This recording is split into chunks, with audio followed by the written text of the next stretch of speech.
I can't hear a thing in the conference room. What's happening there?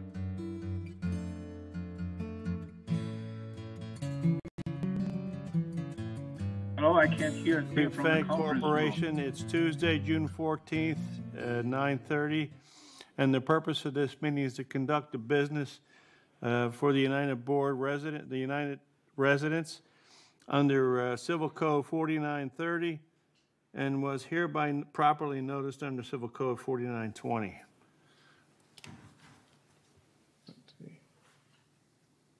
And I do declare we have a quorum.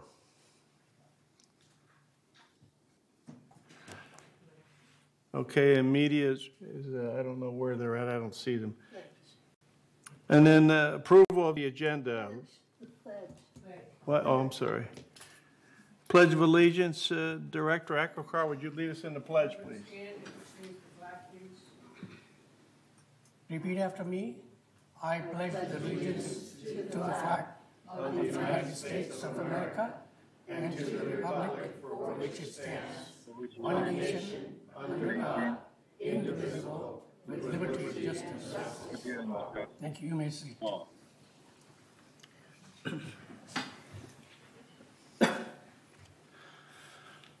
Okay.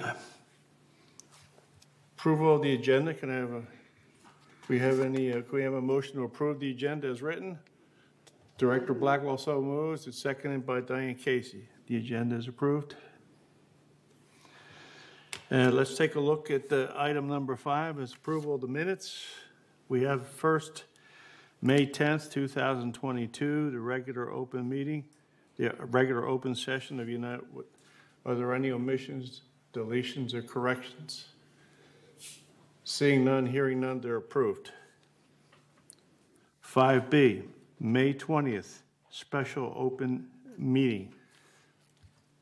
Are there any corrections, deletions, or omissions? See nothing, those minutes are approved. 5C, May 26th, agenda prep meeting. Any deletions, omissions, or corrections? Seeing none, those minutes are approved. Thank you. Report of the chair. I just came back from the East Coast, and so I had to do a prep meeting early this morning. I couldn't get in here last night, but I have nothing else to say except to remind us that we are 11 directors acting on behalf of the citizens and residents of United Mutual. And with that, let's move on. Open forum.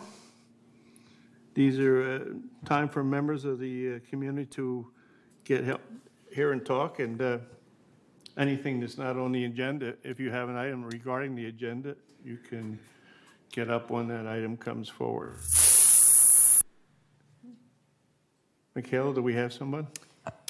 Yes. First one up is Juanita Skillman, Manor 2154N. Good morning, Juanita. Good morning, Mr. Chairman, board members. I'm here this morning on behalf of the library. We have coming up next week our first story time for children. So if you have grandchildren visiting you during the summer, we're going to have 3 story hours, one each month. The first one is June 21st, the second is July 13th, and the third is August 10th. And it'll be from 1:30 to 2:30 on the lawn outside of the library. We have swimming for children during the summer, and we thought we needed also a little intellectual stimulation. So we have some of our volunteers that are going to work on the story time. And we invite any of you who have youngsters visiting you this summer to come to one of our story times. Thank you. Thank you, Juanita. Michaela? Next up, we have Chris Collins, Manor 3306Q. Chris, you have the floor. Thank you. Good morning. I'm here on behalf of the foundation and of Laguna Woods Village. And of course, we work on behalf of residents experiencing temporary financial crisis. The 25th anniversary of the foundation of Laguna Woods Village. As residents of Laguna Woods, we're all familiar with the 3 stages of life: youth, middle age, and you're looking wonderful. Well, we're not sure if the foundation is considered young or middle-aged at 25, but it certainly is looking wonderful. On May 5th, 2022, the foundation celebrated its 25th anniversary with supporters and friends of the organization. Begun in 1997, the foundation was started with a simple premise: a group of residents pooled resources to help other residents facing hard times. And from that simple concept, the foundation was started with the help of social services. Its basic premise is neighbors helping neighbors. In the past 5 years, the foundation has spent over $1.2 million to help village residents, with over 95% of the funds going directly to services and nearly 99% of the money raised here in the village. Foundation helped fund over 80,000 Meals on Wheels last year. To put this in perspective, in 1998, the second year of the foundation's existence, the total budget was only $20,000. But the ability of the foundation to thrive over 25 years and help residents is due to the support of many groups: individual donors, clubs, village leaders and staff, and our agency partners, among others. In particular, the foundation is grateful for our agency partnership, which include AgeWell Senior Services, South County Outreach, Alzheimer's Orange County, and Memorial Care Saddleback Medical Center, who've all been willing to work with us to meet resident needs. As a result of this support, the foundation continues to help village residents confronting temporary financial challenges. But none of this would have ever been possible without the enduring partnership of the foundation and social services here in the village. Excuse me. Social services, which is actually funded through our association fees, was there at the very beginning. Social services is a conduit for receiving help from the foundation. It interacts with residents, builds trust, identifies need, and links residents with help and services. For more information about how the foundation achieves its motto, Neighbors Helping Neighbors, please go to our website at thefoundationoflagunawoodsvillage.org. Thank you. Thank you, Chris. Thank you very much. Michaela, who's next? Next is John Beckett, Manor 364Q. John, you have the floor. Thank you, Mr. President. Blaise Pascal once said, "Gratitude is heaven itself." I am full of gratitude today. And here's the reason why. This is a bank statement, and it says, United Laguna Woods Mutual Reserve Fund. For 10 years, I tried to get our managing agent to put our reserve funds in a separate bank account. Well, my wish has come true. For the first time in village history, we have the ability to verify the current balance in our reserve fund and the payments made from our reserve fund. The village's former managing agent commingled our reserve funds and our operating funds in the same bank account.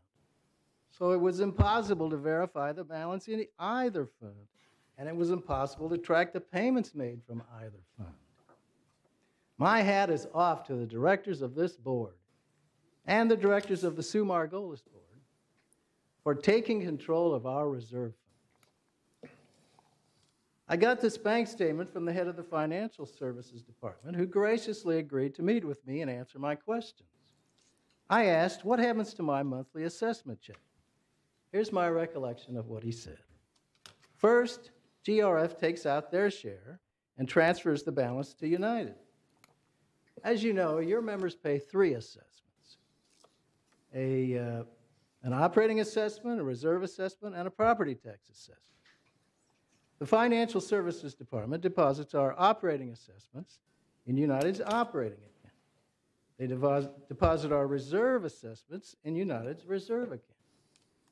What happens to the property tax assessments? Our former managing agent deposited the tax collections in a restricted bank account. But our current managing agent deposits the tax collections in an unrestricted bank account. Last year, we learned that $2 million in property tax funds had been spent for other purposes. This year, we learned that another $2 million in property tax funds had been spent for other purposes. I want to tell a story about what happened in Leisure World, Laguna Beach. Their managing agent missed the deadline for paying the taxes.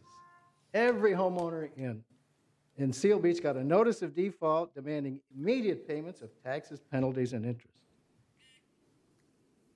I don't want to see that happen here. This board took control of our property, of our reserve funds. Please, take control of our property tax funds. Thank you. Thank you, Mr. Beckett. Next is Mcintosh Manor 68C. Maggie McIntosh, you have the floor.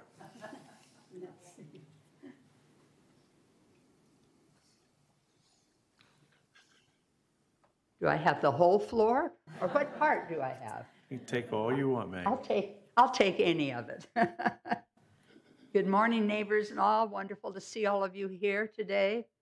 I have two questions.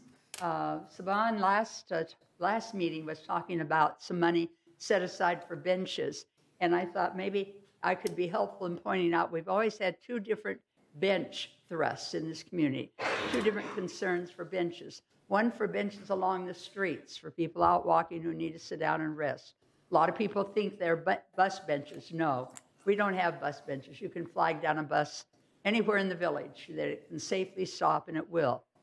But when you realize that most people going out to catch a bus don't want to stand there for 15 minutes or 20 minutes, so they're going to use them as bus benches, and that's fine. The other benches are the ones along Serpentine and other well-used walking areas. It's the ones along Serpentine that really need help. We need at least 3, maybe even 4 new benches, wider ones that will accommodate 5 people, maybe 6 people, not 2. So I hope that can be included in that budget. And they should be the self-cleaning benches that we have appearing, the green ones. They can be whatever color the board wants, but they're appearing bit by bit, more and more, replacing white ones along the streets, the worn-out white ones. Thank you. I want to talk a moment about, here's the time right here, the funding of the solar heating in the laundry rooms. I think we're at the halfway mark now. I think that was set up as a 10-year plan. I believe we're at 5 years right now. That's why I was hoping we'd get a report on that pretty soon. I think there's one flaw, one problem, was the board in setting it up, being careful about the payback of the money taken out of the contingency fund to cover that $3.5 million, however it was covered. That I don't remember. They said they would take $10 per manor per month for each member of our mutual and put that aside, and that would pay back the money, the millions that were spent up front. But the board decided not to do that later on, the new board.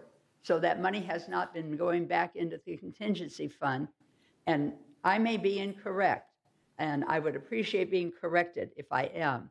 But I would love to hear an updated report, maybe at the next board meeting, as to how things are going, because I hear good news about savings on the water heating, and then some bad news about other things. So I think it'd be wonderful if we could hear about that. Thank you very much. Thank you, Maggie. We have a few resident emails. So Okay. I'll start with the first one. It's from, I'm so sorry if I mispronounced the name, but I believe it's Uwe Simon Neto, Manor 881C. I think, excuse me, I think that is on 17C. Is it for that? Mikhail, if it's on that, if it's on the agenda, we'll take it up then. Yeah. For, they did not specify as to which, Okay. we do have a handful of emails for item 12C on the agenda that I'll read at that time, but this one didn't specify which one it belonged to. It's up to you guys.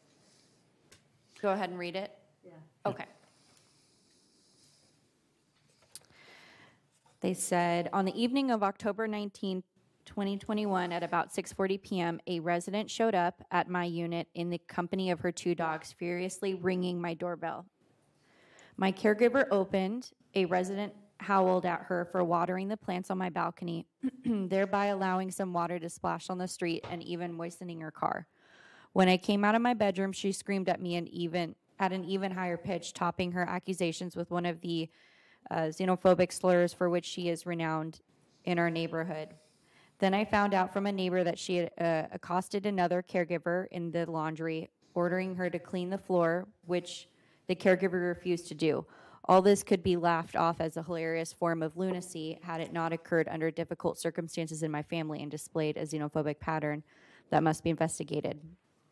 My wife is afflicted with major health problems, including a serious cognitive impairment, which is why we have caregivers financed by wealthy friends. This places a heavy burden on me, especially as I am myself recovering from a serious illness for which I have been hospitalized for 2 months earlier this year.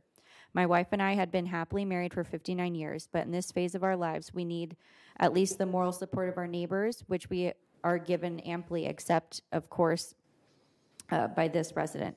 For several years now, I have been quietly observing this resident's harassment of people in our cul-de-sac. It is well recorded, but in my estimation, has been insufficiently acted upon by the board.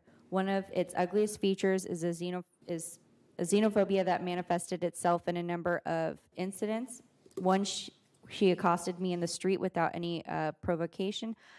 I have never made any anti-American remarks, if only because I am not anti-American. Why else would I live here? Talking to several of my wife's succession of caregivers has hassled them regularly, interrogating them about whom they are working for and in attempting to bully them into performing menial chores. The intent was clearly to demean them. In the light of these experiences, I am pleading with the Laguna Woods authorities to investigate and to prevent her from wreaking further misery upon this community of elderly residents. This is a pleasant neighborhood striving to live out their days in a civilized and harmonious manner. As far as I can see, only one neighbor has made it her lifestyle to pester us malignantly, one after the other. I think we have the right to demand of the board to put an end to this. Thank you. And the next one is Heidi Rettiger, Manor 556A. I am writing to bring up a serious problem that I and my friends and neighbors have been unable to resolve. I am writing instead of attending the meeting as I have a medical appointment at the same time as the board meeting. The new, much taller dumpsters are not only inconvenient, they are almost impossible to use. I myself am short with back problems. It's very hard to reach up high to throw out my trash and recyclables. Recently, I caused a back injury trying to do that, forcing me to seek medical help, and I am not the only one. My friends and neighbors are complaining of the same. Further, we have residents here who are wheelchair bound. I cannot imagine how they're managing other than leaving their trash next to the bins, which many residents are doing. Since we have all manner of critters living here, coyotes, rabbits, skunks, and rats, this poses a safety hazard as well as a health hazard. I called the company to complain and to request lower profile bins. They said they would replace them and nothing happened. After over 2 weeks, I called again and was told they have a supply chain issue and cannot say when the smaller bins will be coming. Given that management presides over a village of elders, it is baffling that they did not give this any forethought when switching providers. Be that it may, what's done is done. However, we cannot tolerate a long delay in rectifying this situation.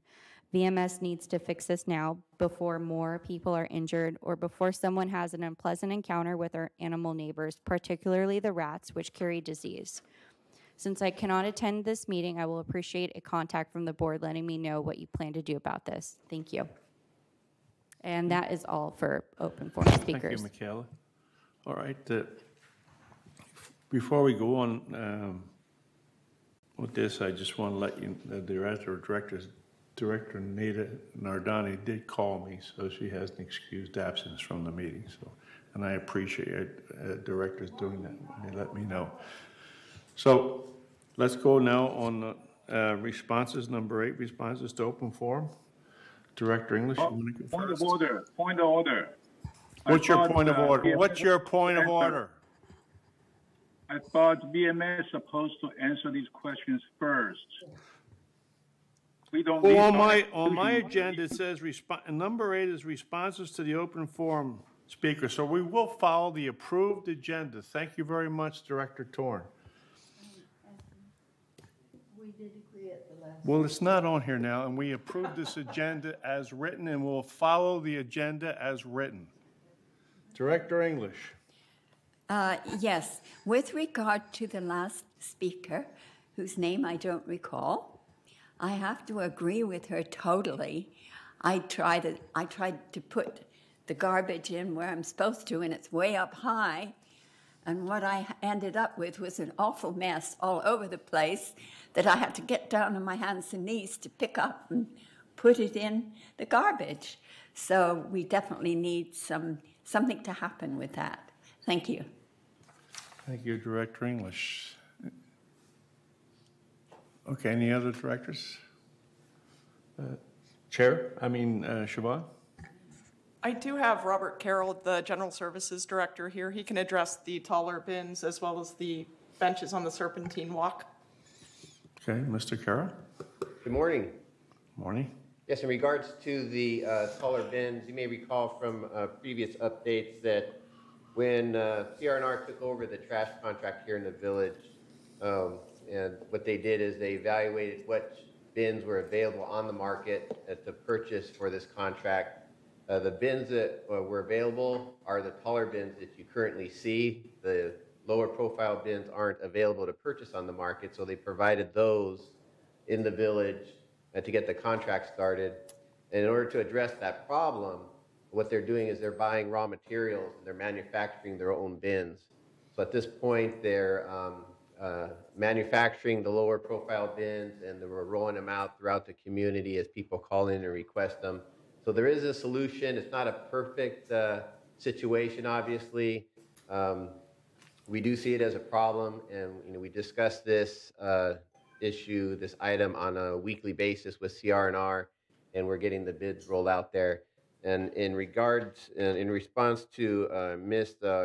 Rechteger's concern, I've reached out to CR&R to find out what happened in this particular case, because the way it should work is you call in, you email, you get put on a list, and we get the bins out there. So it might be a training issue or communication issue that we have to work through, but we are going to work through it, and I can make sure that that request gets prioritized. In regards to the green benches on the Serpentine Walkway, that's absolutely something we can look at. We can go and walk it and identify maybe how many benches would be appropriate for that location, what the cost would be, where they'd be situated, put a map together and share that with you. Thank you, Robert. You're welcome. And also, I have Jose Campos, our Assistant Finance Director here, and he would like to address Mr. Beckett's comments, if you will, Sure. President. Thank you for the opportunity. I just wanted to talk a little bit about the property tax fund. Just to clarify, when assessments are collected for property tax, they are put into the operating account. And what was referred to, has been referred to several times in the newspaper and different things about this missing $2 million. And just to put things in perspective, United pays approximately $12 million or about $1 million a month for property taxes. And that's what we collect. We collect $1 million every month. However, property taxes for the first half of the year are due in April. So we have 6 months worth, but we've only collected 4 months worth of assessments. So we simply borrow from the operating to pay for that property tax. So there is no missing money. It does come out of the operating assessments, and we do pay them every time on time. So I just wanted to make sure and clear that up. That had been cleared up before, but I just wanted to make sure that there's no misunderstanding there. Thank you. Director Ascari, you have the floor. Thank you, Mr. President. Yes, actually, first, two things. I want to remind you, Mr. President, if you go to 5C, is in front of you, page 2 of 2, we made a motion, and Director Black will try to say that one. I read it. Director Ascari made a motion to have VMS staff respond to open forum speaker and then chair or member of a specific committee will respond. Director Black will second it. Hearing no changes, the motion passed 7-1. That's why I wanted to remind everybody that why we are doing this one. And plus, we suppose that some of them need some research. We need some response from last month from VMS that people come, or maybe from forwarding, because some of them need to go to research, and then VMS might bring response next month. And I have two things Jose explained. I wanted to say that one. Thank you so much, Jose. Yes, I am as a treasurer and chair of the finance, that we collected all the money, property, and then goes to the operating account. And it has been like that. I am not sure that I heard that property has been in another separate account. That I did not know, and I don't know when that happened. But at this point, it's going to the operating, and we are paying every 12 million that collected, exactly paying $12 million at the end of the year. So no missing, as Jose explained, there is no missing $2 million. I want to confirm that one. And at the end, I want to thank about this storytelling in library. I think it's exciting, and whoever is behind that, I would like to thank them. I think it's a great opportunity for our residents. Thank you so much, Mr. President. Thank you, Director Asghari. Director Torn. Thank you very much for the opportunity to help our residents. This question is for Director of General Services. I understand you are working very hard and trying to solve the dumpster cabinet issue. However, what are the residents supposed to do at this point? Okay, it's difficult for them to lift it, and if they lift it, they may hurt themselves because it's too high. So the only alternative is to leave the garbage at the dumpster outside, okay, instead of throwing in there. Any other recommendation, or is this the only alternative we have at this point? Thank you very much for your response on that. Thank you, Director Torn. Director Ross. Thank you, Anthony. There were two issues that I picked up on. One of the... Well, I have a question. Can I get an answer first? I have a question. Can I get an answer first? Or is that sometimes going to be a little bit later? All right, Director Carroll's Mr. Carroll's coming up to answer your question. Yes, in terms of what can be done, it seems like residents, it's difficult, but it seems like most residents are working through it. One of the things I've heard from a resident is, she's throwing the bag up there with two hands instead of one hand and then dragging it over. So as far as recommendations, there's really not much other than that. The residents do seem to be working through it, and I don't mean to make light of it at all. Again, we do see it as a top priority in getting those out there to make it easier for residents. And just a reminder to please call or email if you are in need of a smaller profile bin, and they will be delivered. Absolutely. I just have a comment that I'd like to make. Is there any way that we could just keep those bins open? No, you can't do that. It's an environmental hazard, I would say. If it starts raining or something, and it goes into that, that's the whole idea of covering them. I think, that's my opinion. Okay. I mean, it's just, they are so heavy. I have 2 shoulder replacements. I have a really hard time picking that up. Right, we realize that, and again, it's a priority that we're speaking with CR&R in the city about every week to address it, and we'll keep doing that. Thank you, Mr. Carroll. You're welcome. Director Ross is next. Thank you. Yeah, 2 issues that I picked up on. One of them was there was one of the callers, I don't have her manor number, but she was complaining of harassment over a period of years. So I'm hoping staff got their number and can look into it. Absolutely, we have that all. Please. And the second issue is Maxine brought up about solar coming to about 5 years program, and I think that staff was doing an updated report on that. Is that true? Or? Yes, the M&C committee is looking at that, but we'll make sure that we get the feedback. back to everyone. Okay, thank you. Thank you, Director Ross. Director Blackwell. Yes, I believe Director Akakari is ready to read the responses from last month's. Oh, yeah. Okay. Okay, thanks. You would like me to read it? Siobhan, No, I'm sorry. I've got let's go to Director Bastani. Director Bastani, you have the floor.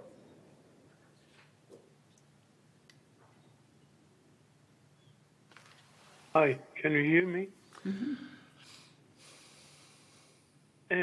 Well, regarding the garbage bins, all my neighbors have been also complaining about it. I have a suggestion. Maybe for a short period, we can get some cheap step ladders made of wood or something so they can step on it and put the garbage inside the bins. It's up to VMS to evaluate that. Thank you. Thank you, Director Bastani. And Director Blackwell, what do you want to do? Yes, in cul-de-sac 37, we have some helpful residents, and when they see a bag left beside there, they toss it in the right dumpster. The dumpsters we have are the standard commercial dumpsters that you see out beside stores and things, and I think that's why they got them. Probably there's nobody else in the world that needs a short dumpster than us.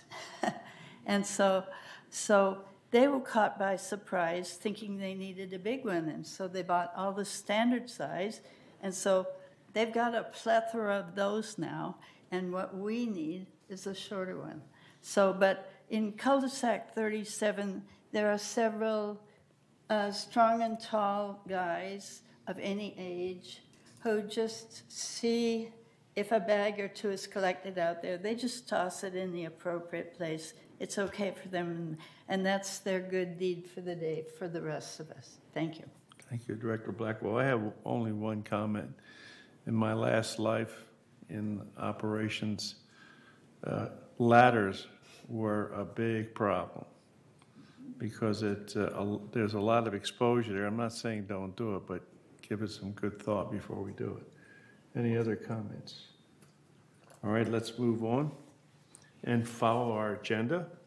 And the next thing on our agenda is VMS Board update from our Director, Manny Robledo. You have the floor, sir. Good morning, Mr. Chairman, members of the board. It's a pleasure to be here. Give an update on VMS activities.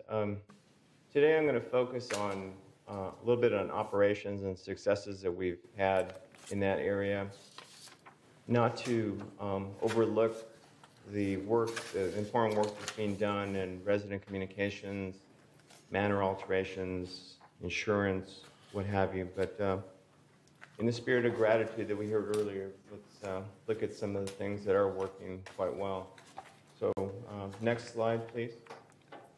With regard to maintenance and service orders in United, we have, for the month of May, about 13,000 service orders that were put in, and 91% of those were completed within 20 days. And the actual average was about 6 days. So that's pretty good, and I'll show some other trends that shows that it's an improvement. And some of the areas where we're exceeding the targets would be paving, paint, damage restoration. Next slide, please.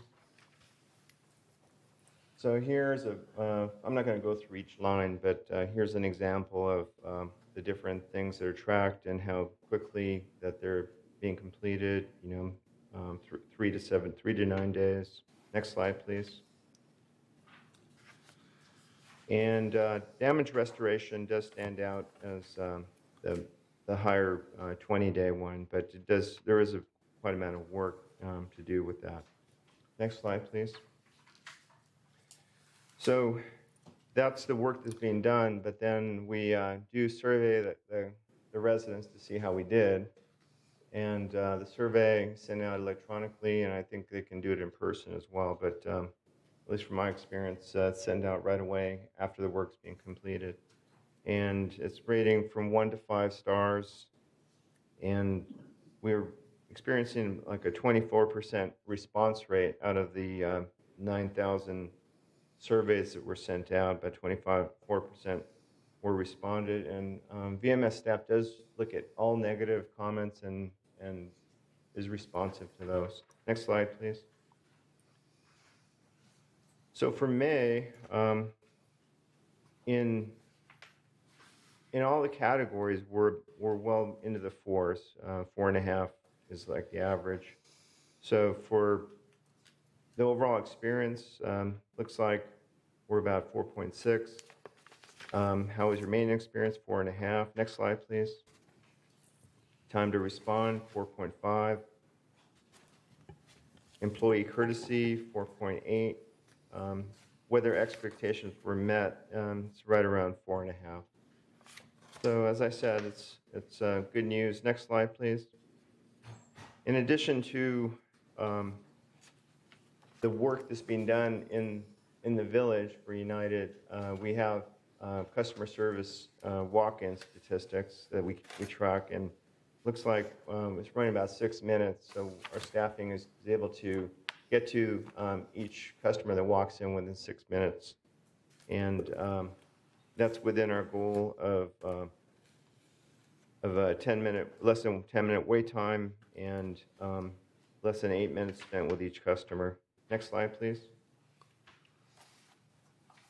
For resident services, for maintenance telephone calls, we have 2-minute hold time, average hold time, and 87% answer rate. I had to ask what an answer rate is. That is when the customer service representative gets to the call before they hang up. So I guess about 13% do hang up, and hopefully they call back. But it is a high rate of responsiveness with regard to the phone-in. Broadband telephone calls have similar results, a little bit higher than the maintenance calls. Next slide, please. So in addition to the satisfaction and the work being done, we do have some initiatives in the Human Resources Department to fill the staffing gaps that we have as a result of the work shortages or the workforce shortages.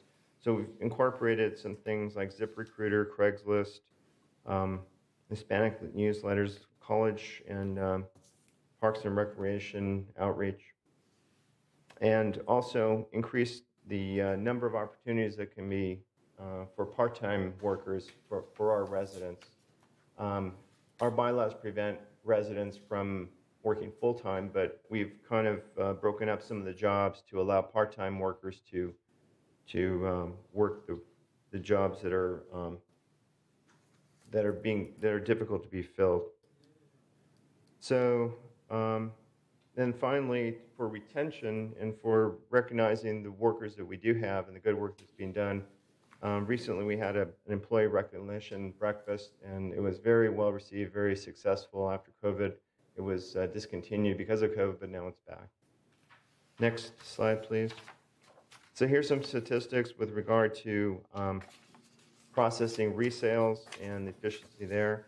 We have implemented some things like e-filing with the county clerk that have helped. And you can see the trend. The second thing, from January, it was an average of 33 days, and now in May it's down to 23 days. So we have marked improvement. And as I said, in the other areas, we're looking for continuous improvement. Finally, we have some other efficiencies where we're looking for additional sources of income by the next slide, please. Within the communications areas, these are cost savings that are the result. About $65,000 is cost savings as a result of efficiencies that were put into place. So anyway, that concludes my report. Just a little bit of highlight of the good news that's going on and the work that's been going on. And I personally have experienced really responsive maintenance in my unit. And I think the statistics show that there's some good things going on. I'd be happy to answer any questions. Thank you, Director Manny. We'll Yes. start with the people here at the board. Director Lee, please. You I have the a floor. question. When the surveys were sent, we had a 24% response rate. Is it average or is it considered? We think that's pretty strong, actually, for a customer service satisfaction survey. Okay. Yeah, not everyone sees them, but yeah, 25% response rate is pretty good.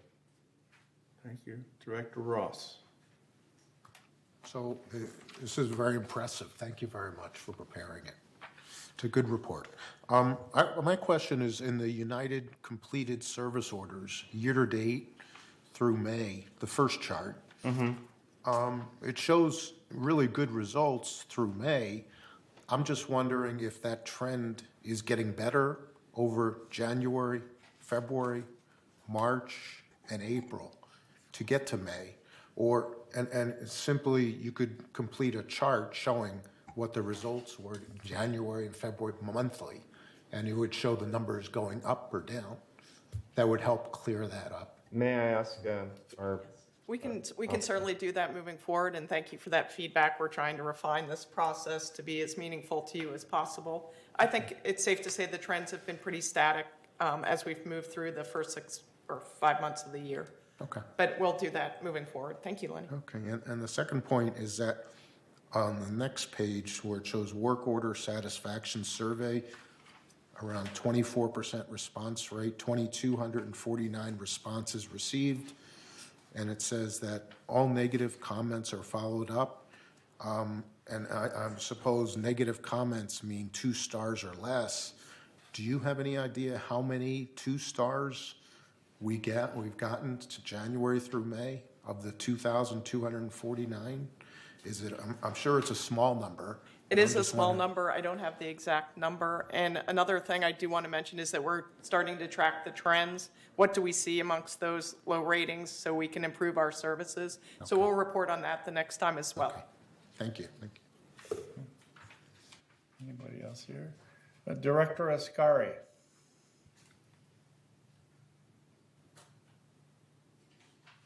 Thank you so much, Mr. President. Already, actually, I think Shiban doing a great job to giving this report to us. Thank you so much first. And second, I had the, I understand it's high, it's 25% responded, but my question is, what is the process to encourage people to respond more? And I give you an example about myself. 2 months ago, I went to the doctor, and then I received an email right away, how was my visit? And that was from my insurance. I didn't respond there, honestly. I wasn't a good customer. But then, a few days later, I received a letter. Of course, the letter right now is sitting in my desk. And 2 days ago, somebody called me. I was impressed that they asked me how was my feeling and then environment, was clean or not, and all of those questions. And I told them at the end that I gave 5 stars to them for following and get my information because they send email, they send letter, and then they called me. I think that shows how they want to improve their service and keep the customer. Of course, VMS knows that their customer is sitting here maybe for years. They're not going anywhere. But satisfaction is a good point for them. I want to hear what is the policy or a strategy for getting more than 25%. That means 3/4 of people didn't respond, and we don't know what is their grade. So I appreciate if you share with us that strategy, Shiban. Thank you. Director Asghari, we've been talking about this on a staff level. I think it was raised by one of the other boards last month on how to incentivize people to participate. So that is something we are looking at, whether it's offering a lottery system where we offer free tickets to an event or something, but some way to incentivize participation, and we're looking at that presently.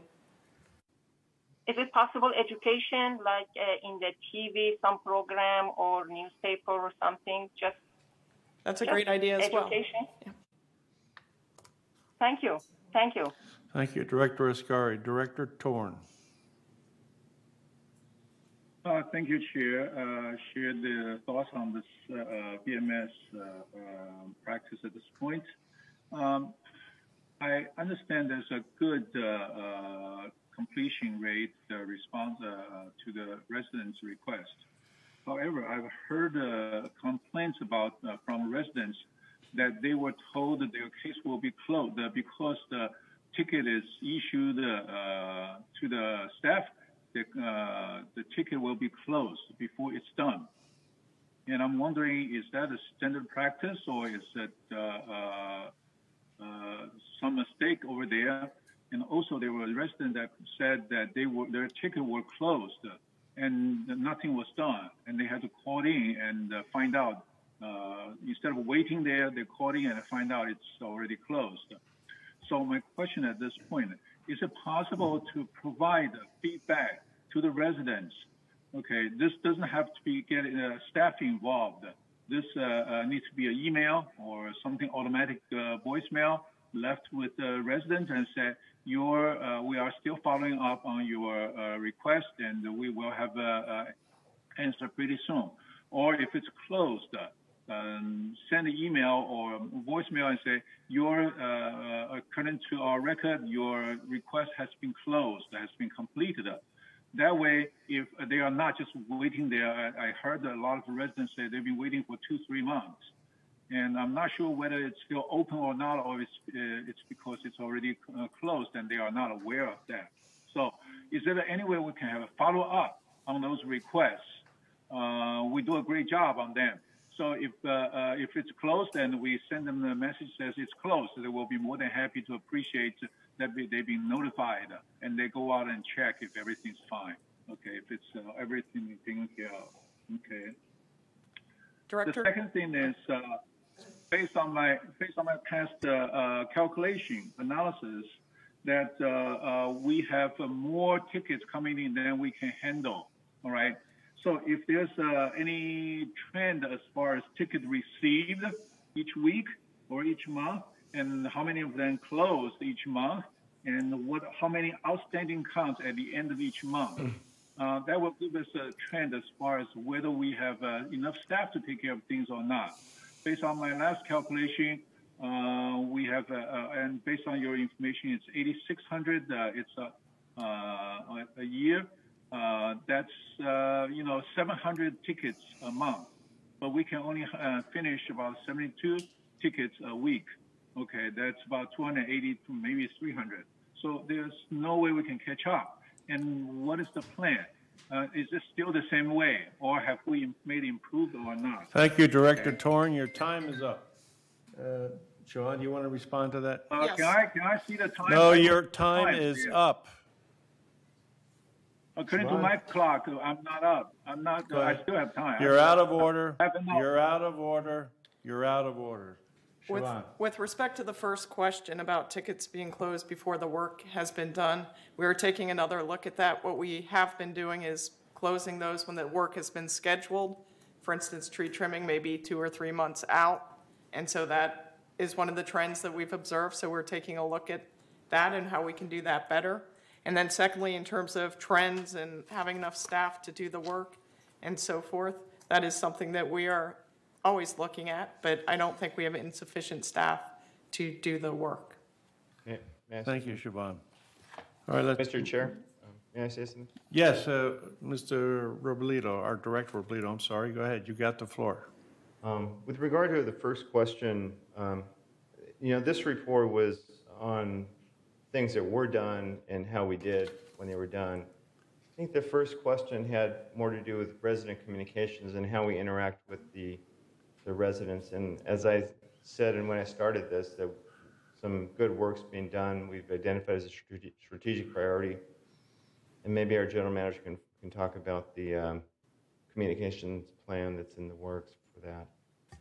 Yes, as I believe all the board members know, part of our strategic plan includes always trying to improve customer service. And one thing we are tasked with doing is developing a customer service improvement plan, if you will. I believe it's a CSIP, if we're using the acronym. And that is coming forth this summer. And all factors will be considered, but as Director Robledo mentions, communication is key. So that may include things like follow-up and know that you're in line, acknowledgement of your receipt of your request, and just to keep people abreast of where their ticket is in the works. Thank you, Director Robledo. Nothing here on the floor, so I'm going to move on to item number 10, which is the CEO report. Siobhan, you have the floor. Thank you, President Liberatore, and I'll try to be brief this morning. But I wanted to share some of the fun and exciting events that are upcoming that our residents may want to be involved with. The first is free Monday movies. There are free movies at the Performing Arts Center on Mondays. Doors open at 1:45 and the movies begin at 2 p.m. Again, it's free admission and no tickets are required. Some of the upcoming movies include June 20th, The Eyes of Tammy Faye, July 11th, King Richard, July 18th, Belfast, and August 15th, The House of Gucci.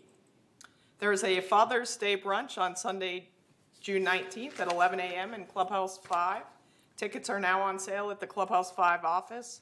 The price is $29 for adults, $14.50 for children's ages 6 to 10, and free for children age 5 and under.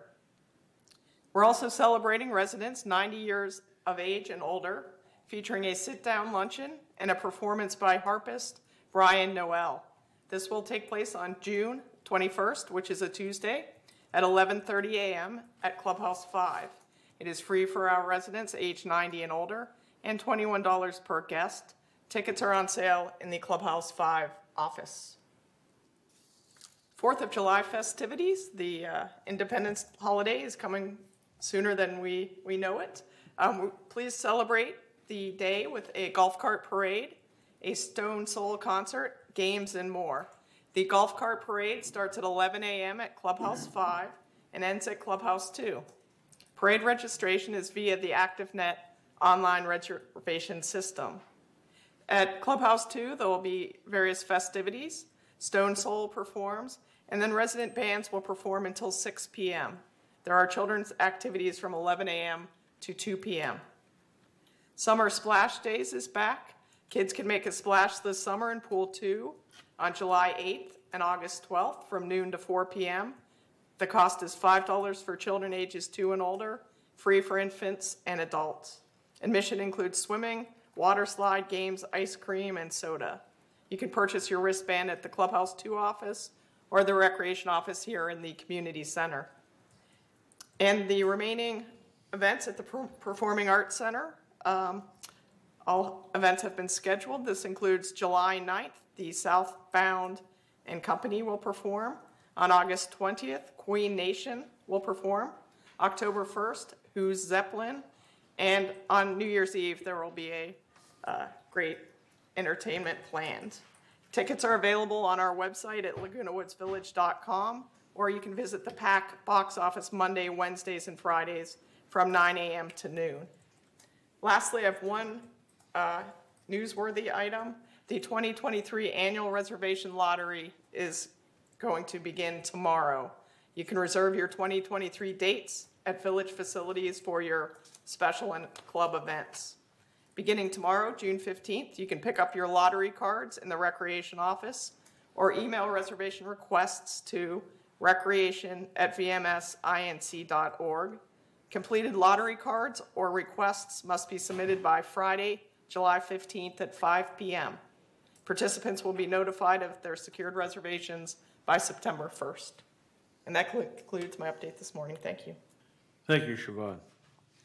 All right, item number 11, Director Casey. Yeah, there's a question for Siobhan. So I don't have my grandchildren here anymore. Microphone. I don't have my grandchildren here anymore, but I remember I used to take them to the pool in the summer, and I think it was every day at Clubhouse 2. Can you still do that? Pool 6 is the children's swimming so you pool. can still do that. All right, great, thank you. All right, anybody else? Director English. Yes, I would just like to say that I attended the free movie yesterday in Clubhouse 3. It was all about Guernsey during the war, the Second World War. And it was very good. And there were quite a few people attending it. So I think that's a good program to have going. Thank you. Thank you, Director English. Seeing nothing else here. Director Torn. Director Torn has a question. Director Torn has a comment. Well, Director Torn, I just acknowledged you. You have the floor. Thank you very much.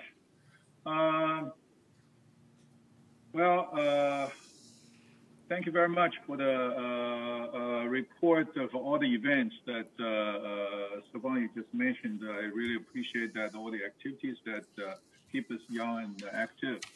You mentioned that tickets are closed when they are scheduled. However, we need to measure and complete when the residents signed off of the work, because there's a time lag in between that shows the performance of VMS. If we just close whenever they schedule that, the time will be superficially high. Okay, that's why our customer satisfaction, that's our duration of work request is so high, but it doesn't count how much time it takes. And also another one, customer satisfaction is how much time does it take for the residents to feel that they are pay attention to. We don't communicate to them. Once they're scheduled, we just let them go and then close that. So it is necessary that we complete or close the ticket when the residents signed off. Is there any way we can make it happen that way? Thank you very much. Thank you, Director Torn. Director Ascari, you have the floor.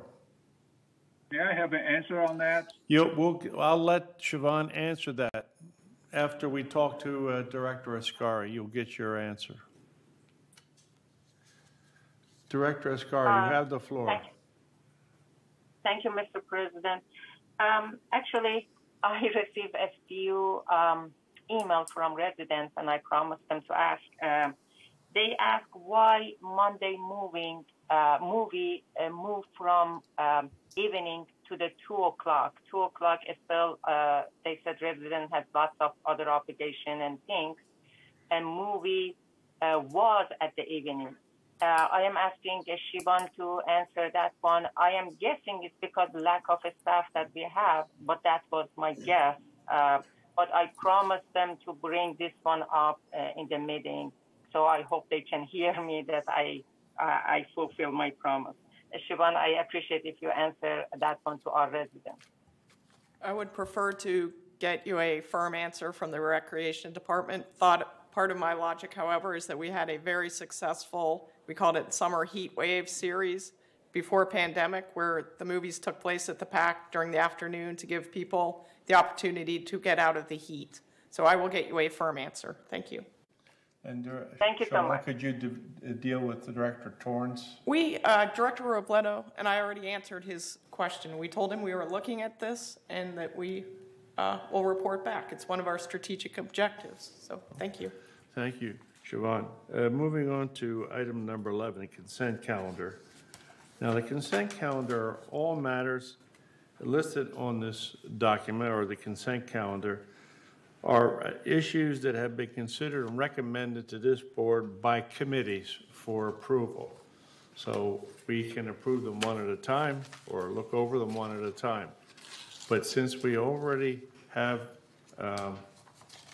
acknowledged the existence of the agenda as written, there will be no deletions from it.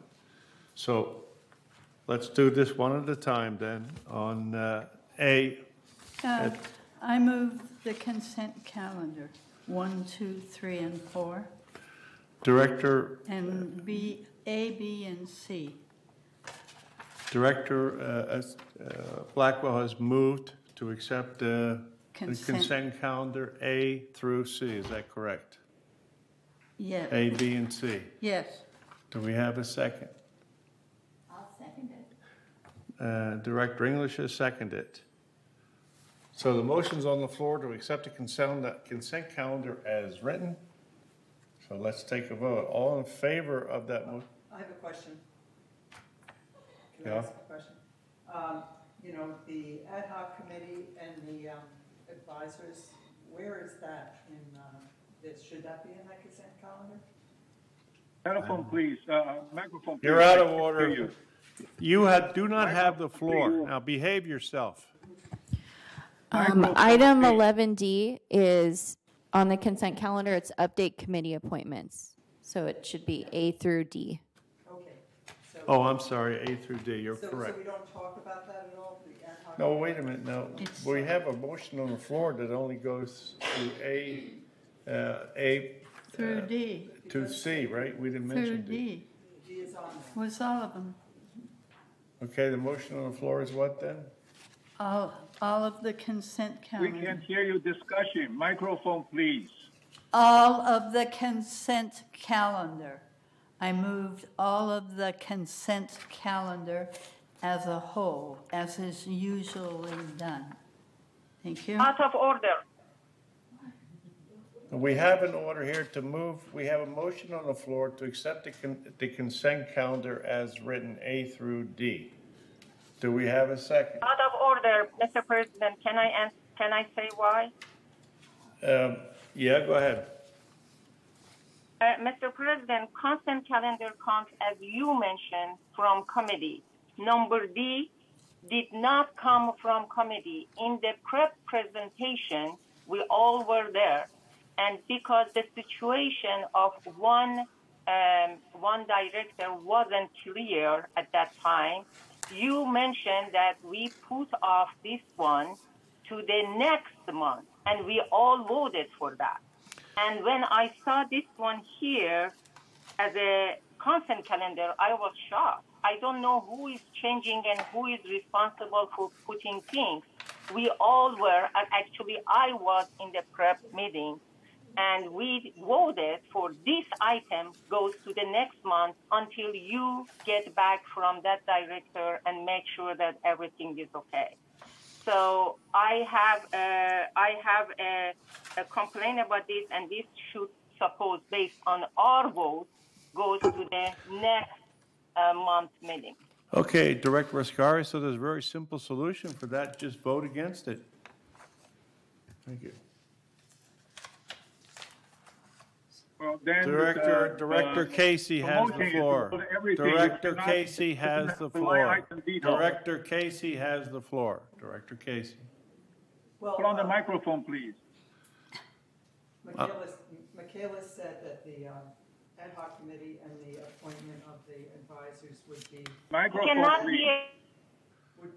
of D. So if it is, could we move D to its own thing? No, we can't move D right now because we approved the agenda as written. So we have to vote it down. Vote the whole consent calendar down.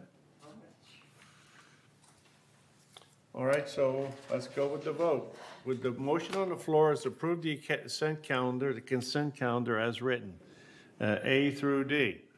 Out of order, Mr. President. In the past, we had this finance on the consent calendar. When we explain, you move it to the unfinished business.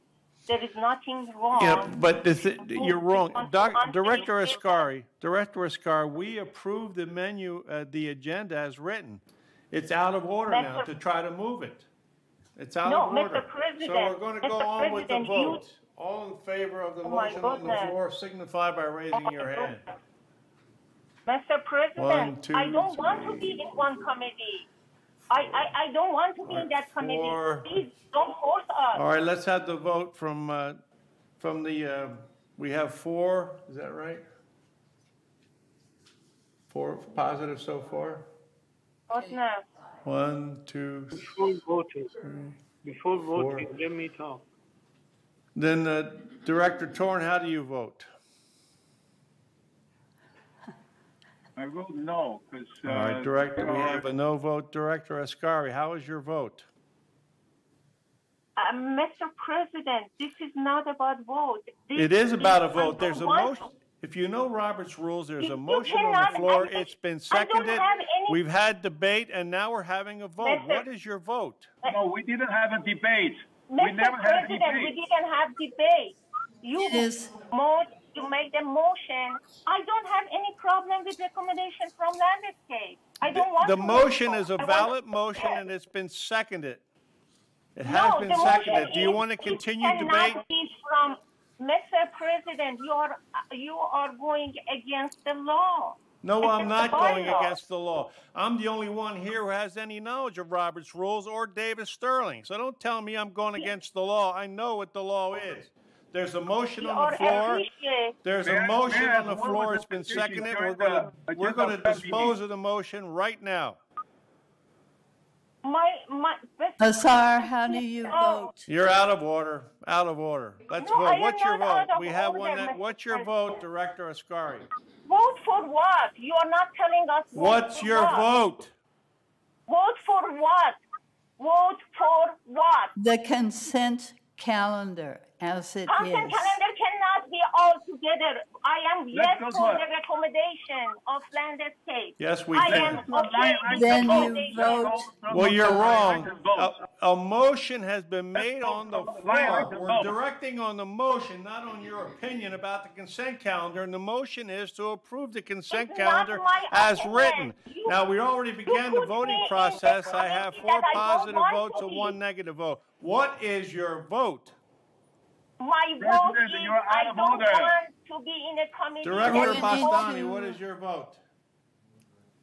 Oh my goodness, I don't want to be in a We committee. need to. Director Bastani, can we have your vote, please? is We've wrong. agreed that consent calendar Recess. be discussed. We cannot put it in. Director Bastani, let me say one more time, there is a motion on the floor. It's been seconded. If you don't like the motion, then vote no. We don't need any lectures. Motion is out of order. You're out of order. You don't have the floor. Recess. Mr. President, please listen to us. Please. No, All I am asking, listen. it is in your favor. It is in your favor, Mr. President. I want to take my name off. Honestly, it's in your favor. I am not. If you listen, I know what you are in your mind. I don't want to put in that committee. I want just to take my name off. I am offering you to take my name off and put your name. That I am in your favor. That's all I am asking. I want you being Well, that. the thing is, we're not asking. Don't you understand there is a motion But on you're the floor? offering- It has been Mr. seconded.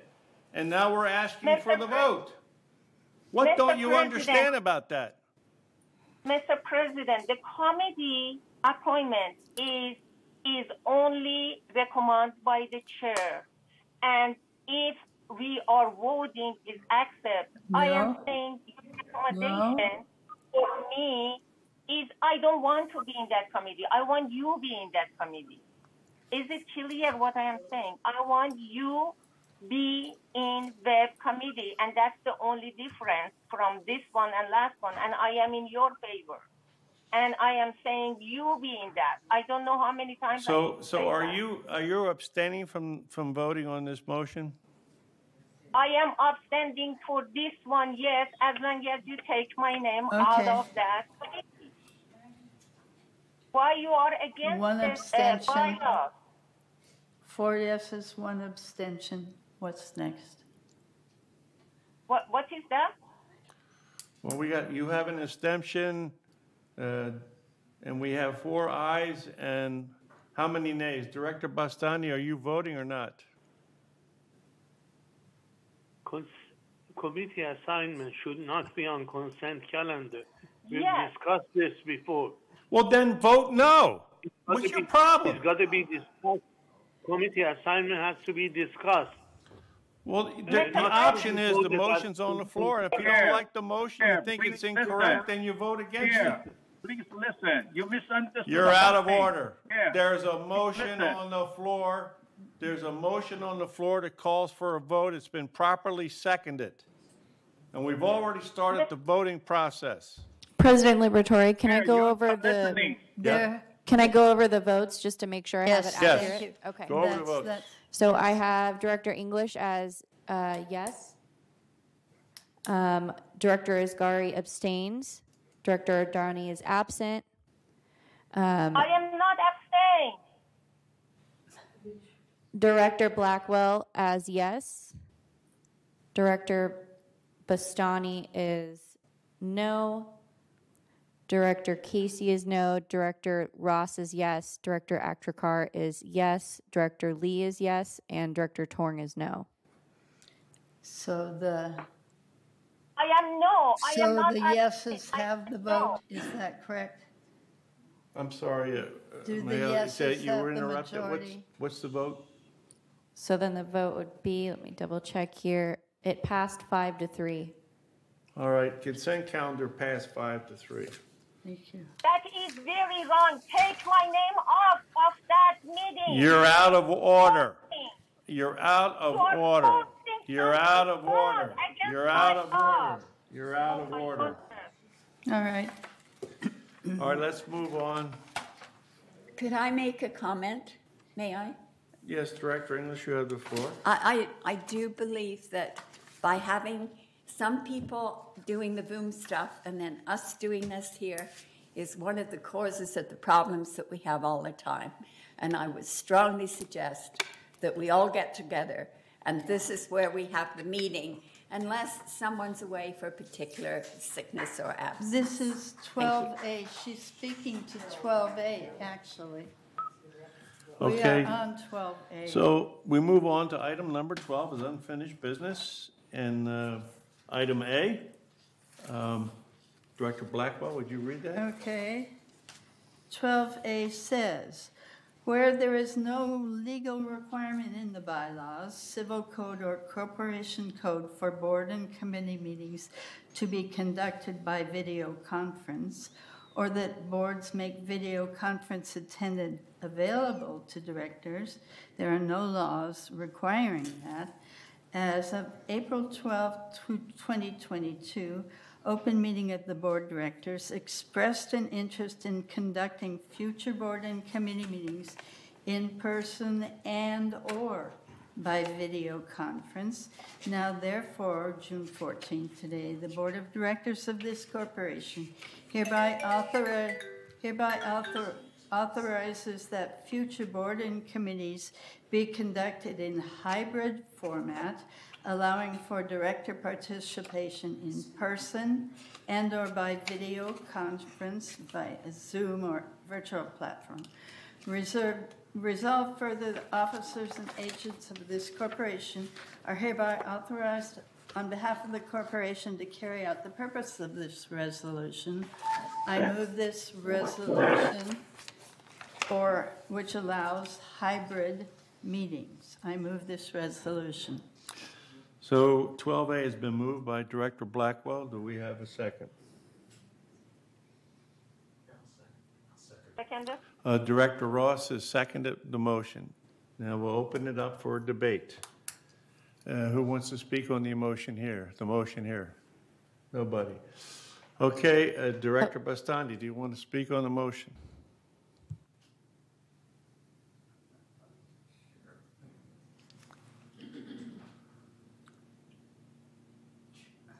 Director Ascari, do you want to speak on the motion? Yes, Mr. President. This is a benefit of occasion.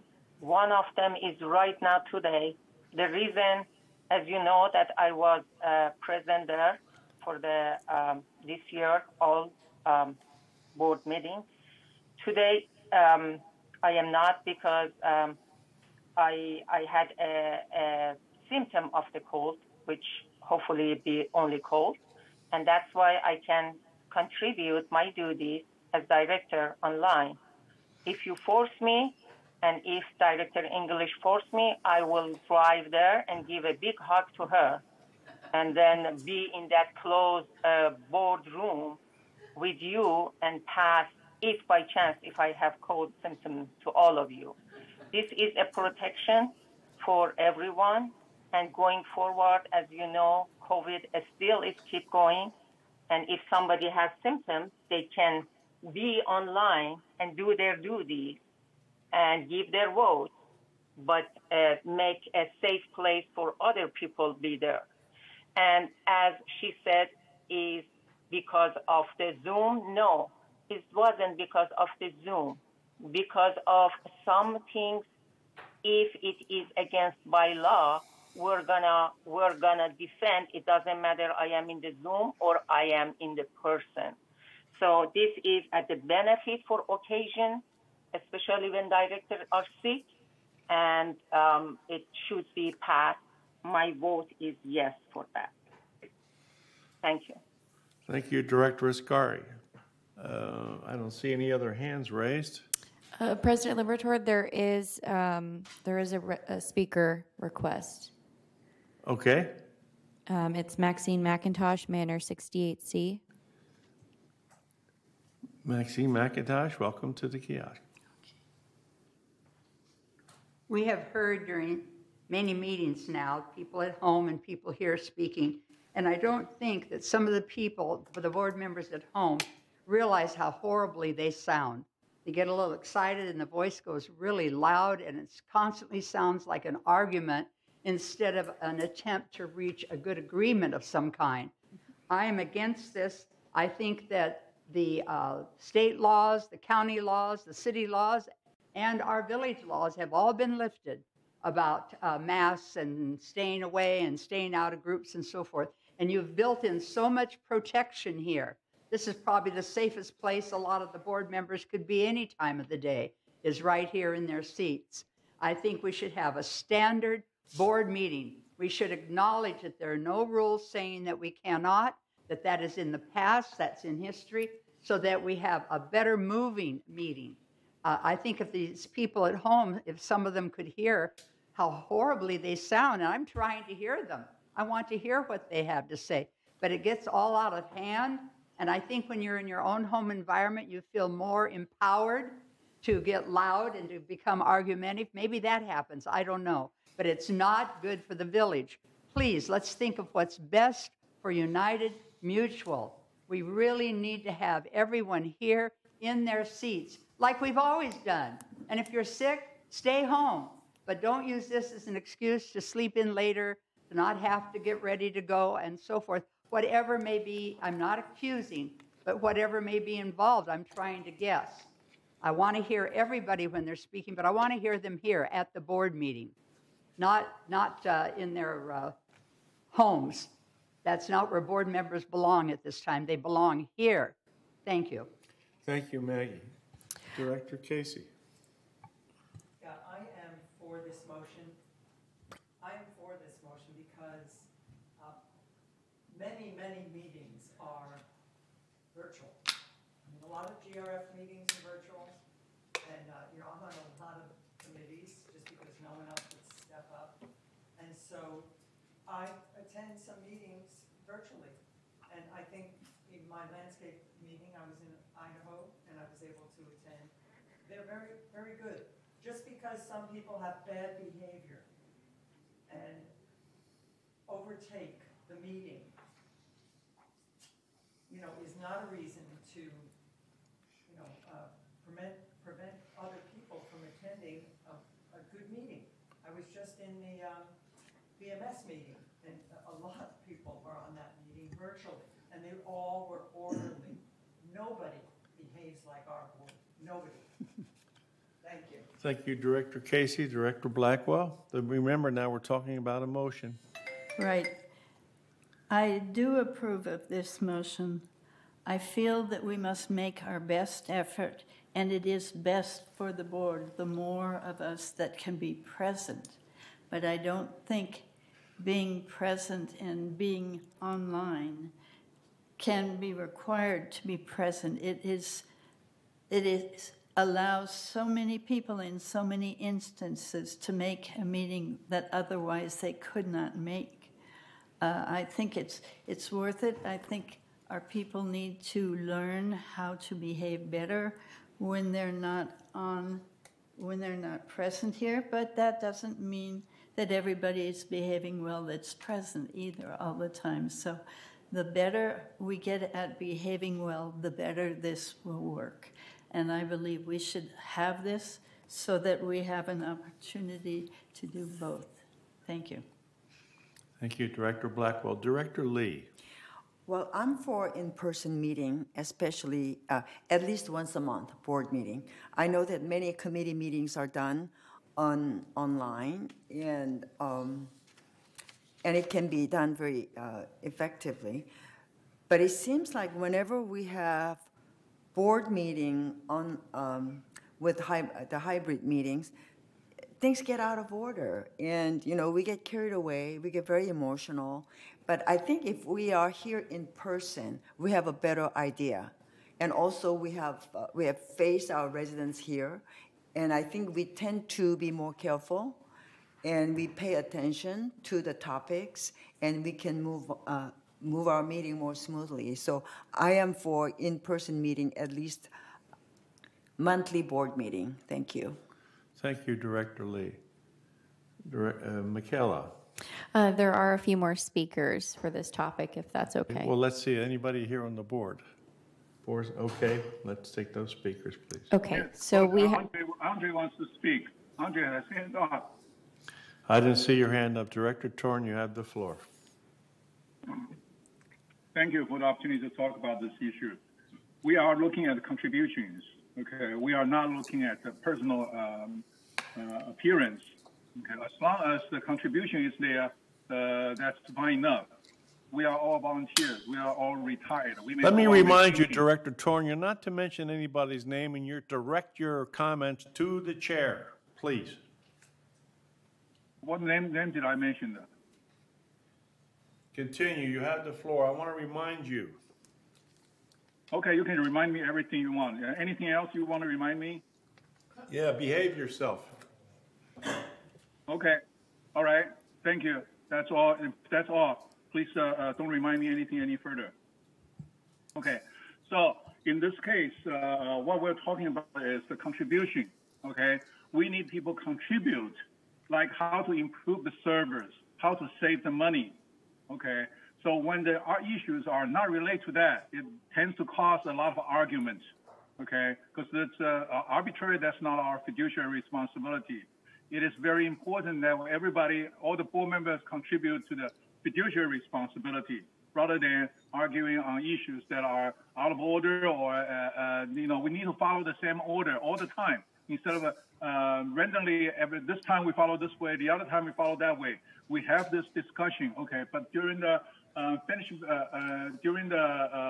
consent calendar, we didn't follow the same discussion, okay, and just quickly go through it and vote. So that is the reason for the argument, all right? We need to follow the same rules, okay, for everybody to feel comfortable with it.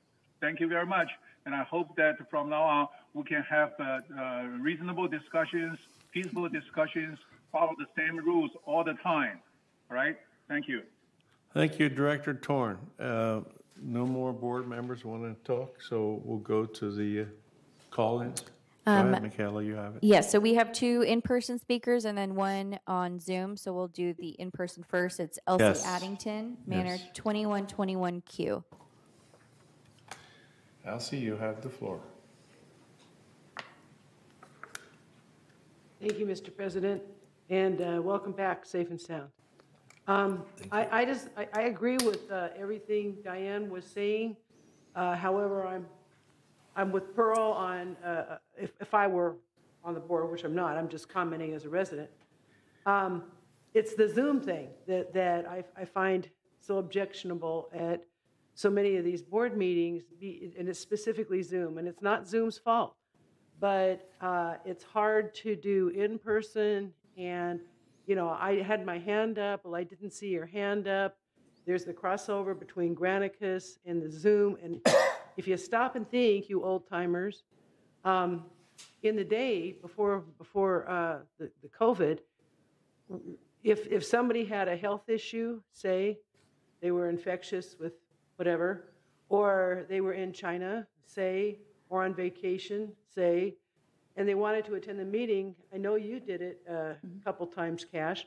We do it by phone. There's a conference call system, and that conference call system worked flawlessly with the in-person system, and we didn't have all this. Well, my hand was raised. Well, I didn't see it. Well, I'm not hearing anything. Well, you're too loud. That's so much of our meetings. Today hasn't been really even that bad technologically, but all know what I'm talking about. So I agree with exactly what you're saying. And when you had some other obligations and were able to attend meetings, Zoom was certainly a godsend, but you could have done it on your phone as well. That's all I'm saying. And you wouldn't have had this conflict and the extra staff time and the frustration of the people watching. So that was it. Thank you.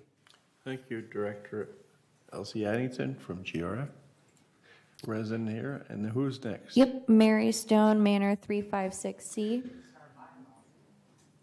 Mary. Yes, Welcome. Mary Stone, 356C.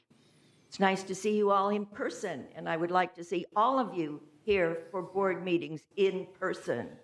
I am 100% against having all committee meetings and board meetings virtual or hybrid.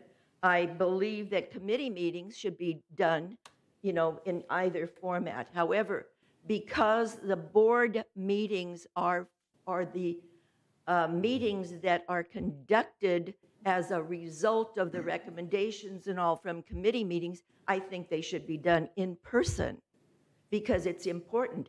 Now, yes, if somebody has a cold or something in the past, we have allowed that. That is allowed by law. I think this whole resolution is out of order. I think it should be not passed and let what we have done in the past work. It has worked in the past where board members attend the board meetings in person. Thank you, Mary. Next.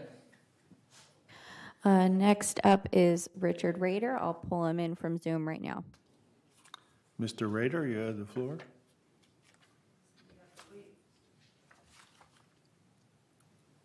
Thank you. I think we're losing sight of why this came about, the resolution. The purpose of this resolution was not to try to force board members to attend meetings. Even if you don't pass this resolution, they still have the right to call in. There is no reason why this resolution is going to force board members to attend in person. While I agree that they should, this resolution has nothing to do with that. What this resolution was about and why it came about was to allow more participation by the 12,000 plus residents. If you vote yes for this, then you are improving transparency and participation by residents. That's what it's about. Vote yes, please. Thank you, Mr. Rader. Anybody else, Miguel? I still have 1 minute. Can I take that? No, I don't want to hold it. I'm sorry.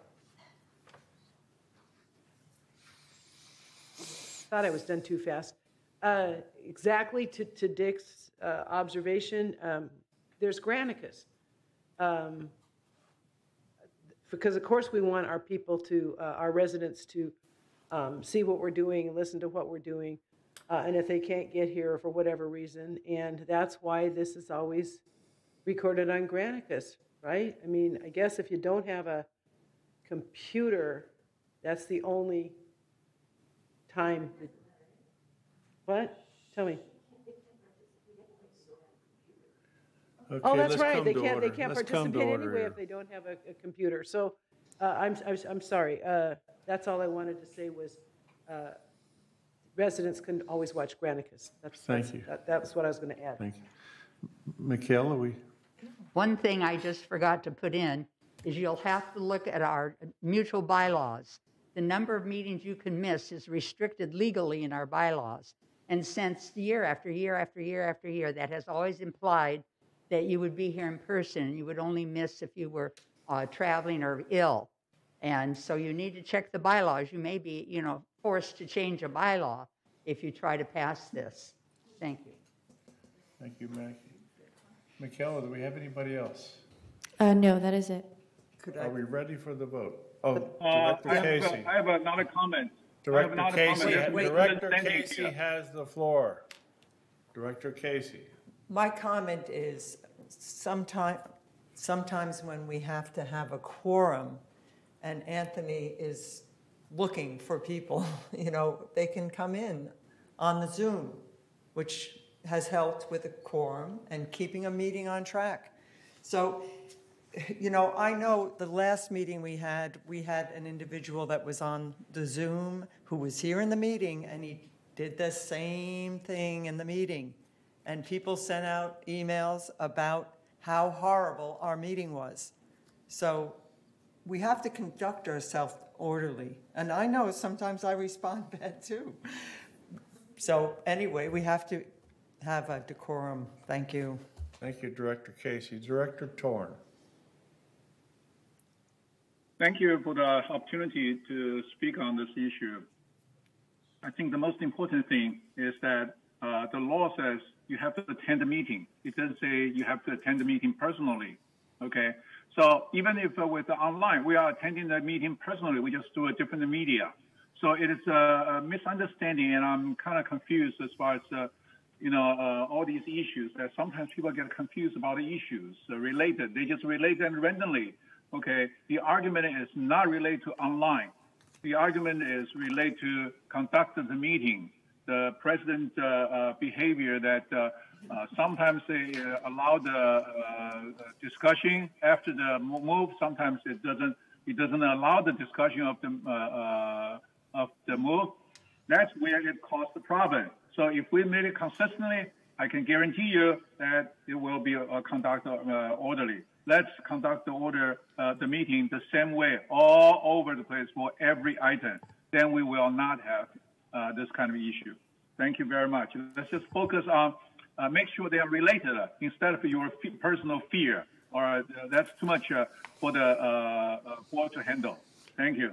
Thank you, Director Torn. Is there any more discussion? We do have a resident who's requesting to speak in Zoom. Okay. Who is that resident? Richard Rader. Mr. Rader, you have the floor. This is your second time now. Can you hear me? Yes. Hello? Yes. Okay. I believe Director Torn was correct when he said that a person can attend the board meeting, a director can attend the board meeting by other means. Again, this resolution has nothing to do with board members attending meetings. And a statement was made that people can follow on Granicus. I believe if you're on Granicus, you cannot do what I'm doing right now, offering an opinion or a thought, but you can if it is on Zoom. And so, again, speaking for the residents, I believe that this should pass. And the argument that, hands aren't raised, or this has to do with hands being raised. This has to do with residents participating. Please pass this resolution. Thank you, Mr. Rader. I make a motion to move the previous question, and that's a motion to end debate, and I need a second and a 2/3 majority, or we continue to debate. So I made a motion to move the previous question. I have a second from Director Ross. Now we need a 2/3 vote. We'll start here in the boardroom. Director English, do you want? No. You Her vote, that's her vote. okay, no? Director Blackwell? Yes. Director Casey, yes. Director Ross, yes. Director Ash, Director Lee? No. All right, you got that, Mikhail? So we have 2 no's so far. Director Ascari, how do you vote on this motion to end debate? Yes. Yes, thank you, Director Ascari. Director Bastani, how do you vote on this motion?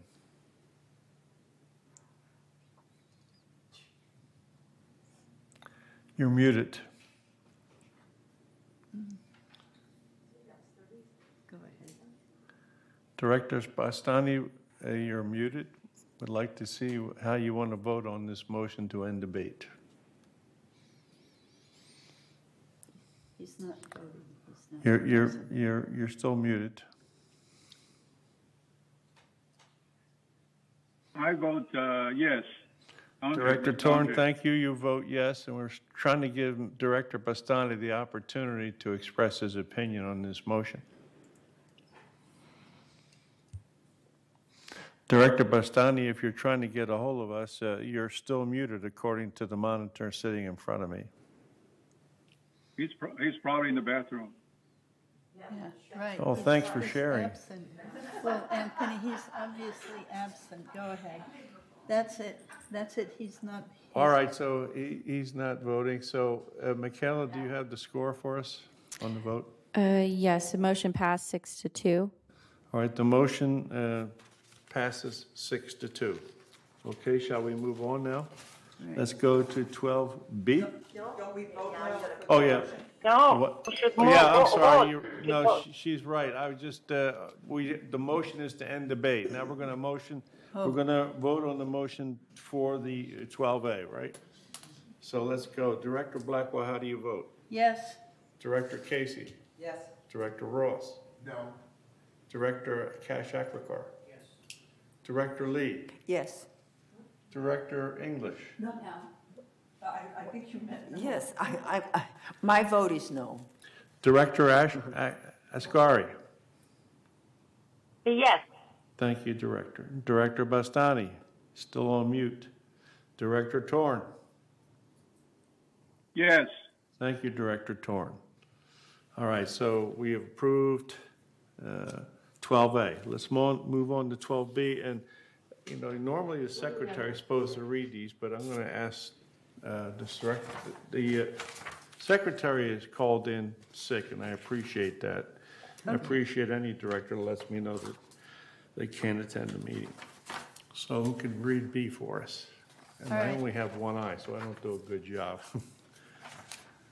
Go ahead, Director Blackwell, you want to read B? 12B for us? 12C? It's 12B. Banana, okay. This is not a written report. It never is. It's. Oh, there is no? It's listed on the agenda.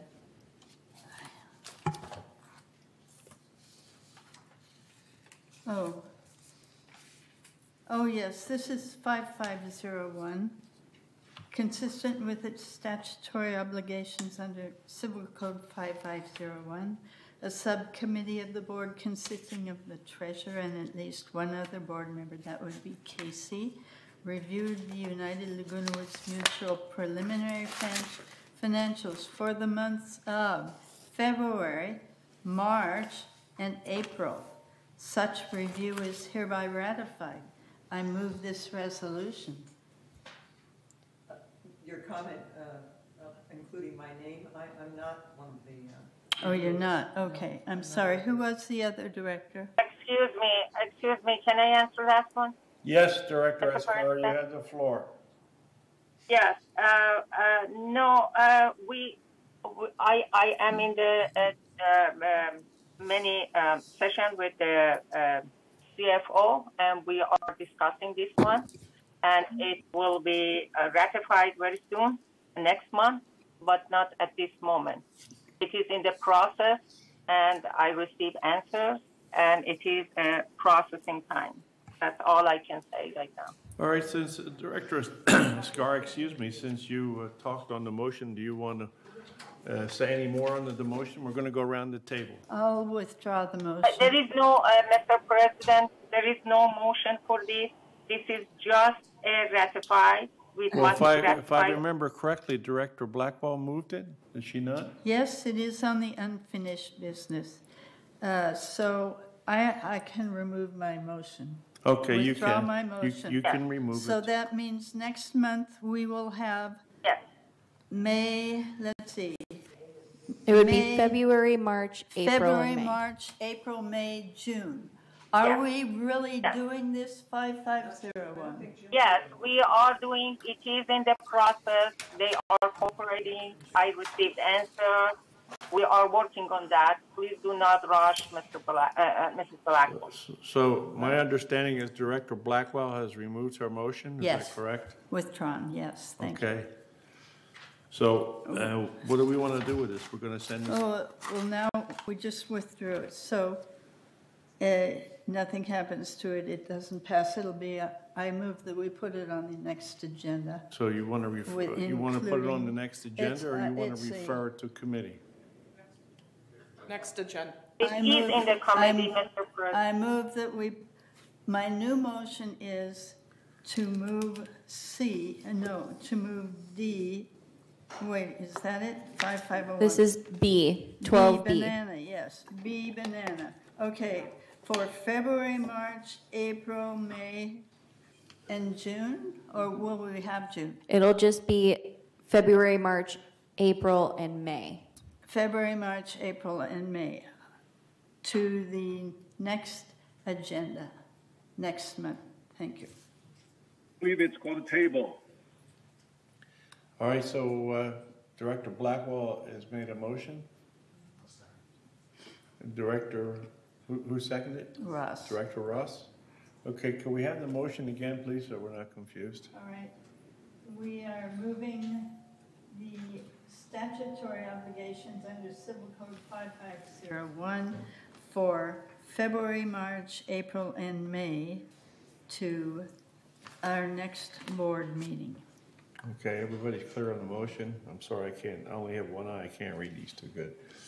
So, you have a motion, we had a second. Let's talk about it. Do we want to debate on this? Anybody want to have anything to say? There is no debate, Mr. President. Just move from this one. Okay, Director Ascari, thank you. All right, let's move on. Oh, Just know that nobody, anybody opposed? I don't see any on. Thank you. Let's move on to 12C. Let's have somebody else can, Yes. anybody else want to volunteer to read this thing?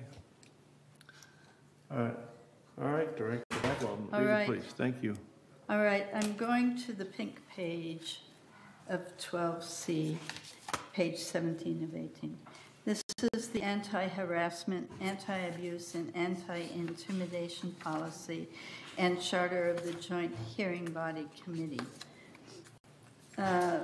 This will require a clear and consistent policy to address claims of harassment, abuse, and intimidations by directors to staff, by fellow directors to fellow directors, and by residents to residents, or to staff or directors. Any combination of the above groups could go to this anti-abuse and anti-intimidation joint hearing body committee.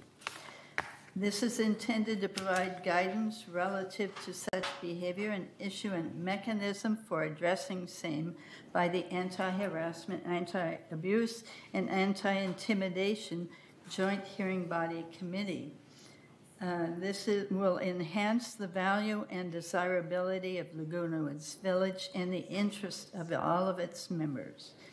Now therefore be it resolved that the Board of Directors of this corporation hereby introduces the anti-harassment, anti-abuse, and anti-intimidation policy and charter of the Joint Hearing Body Committee as attached to the official minutes of this meeting, and that officers and agents of this corporation are hereby authorized on behalf of the corporation to carry out the purpose of this resolution. I move this resolution.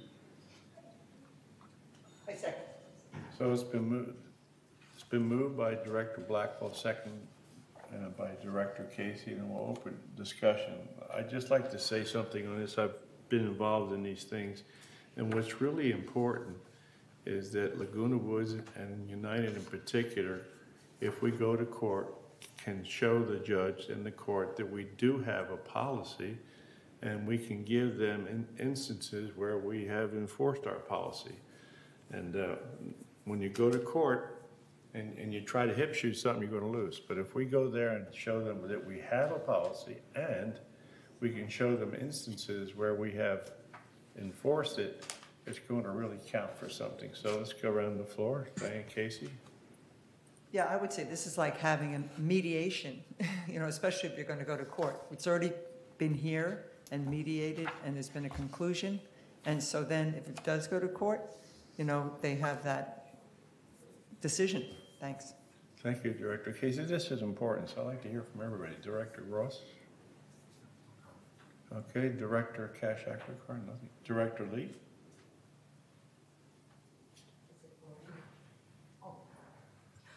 No, I think it's really important that we have this policy because we hear more about this type of cases among the residents, among the, I don't know about the staffs, but it seems like it has been coming up more and more, so we should have this. And I think it's a good idea. Thank you. Thank you, Director Lee. Director English? Yes. Thank you. Do you have anything to add to it? Just that anything to protect the organization, our United Laguna Woods, would be to our advantage, in my opinion. Thank you, Director English. Director Bastani? Hi. I believe this policy should be both ways. This is only concerned with directors harassing VMS, whereas VMS also harasses directors. And the policy should include both ways. That's my comment. Thank you, Director Bastani. Director Ascari?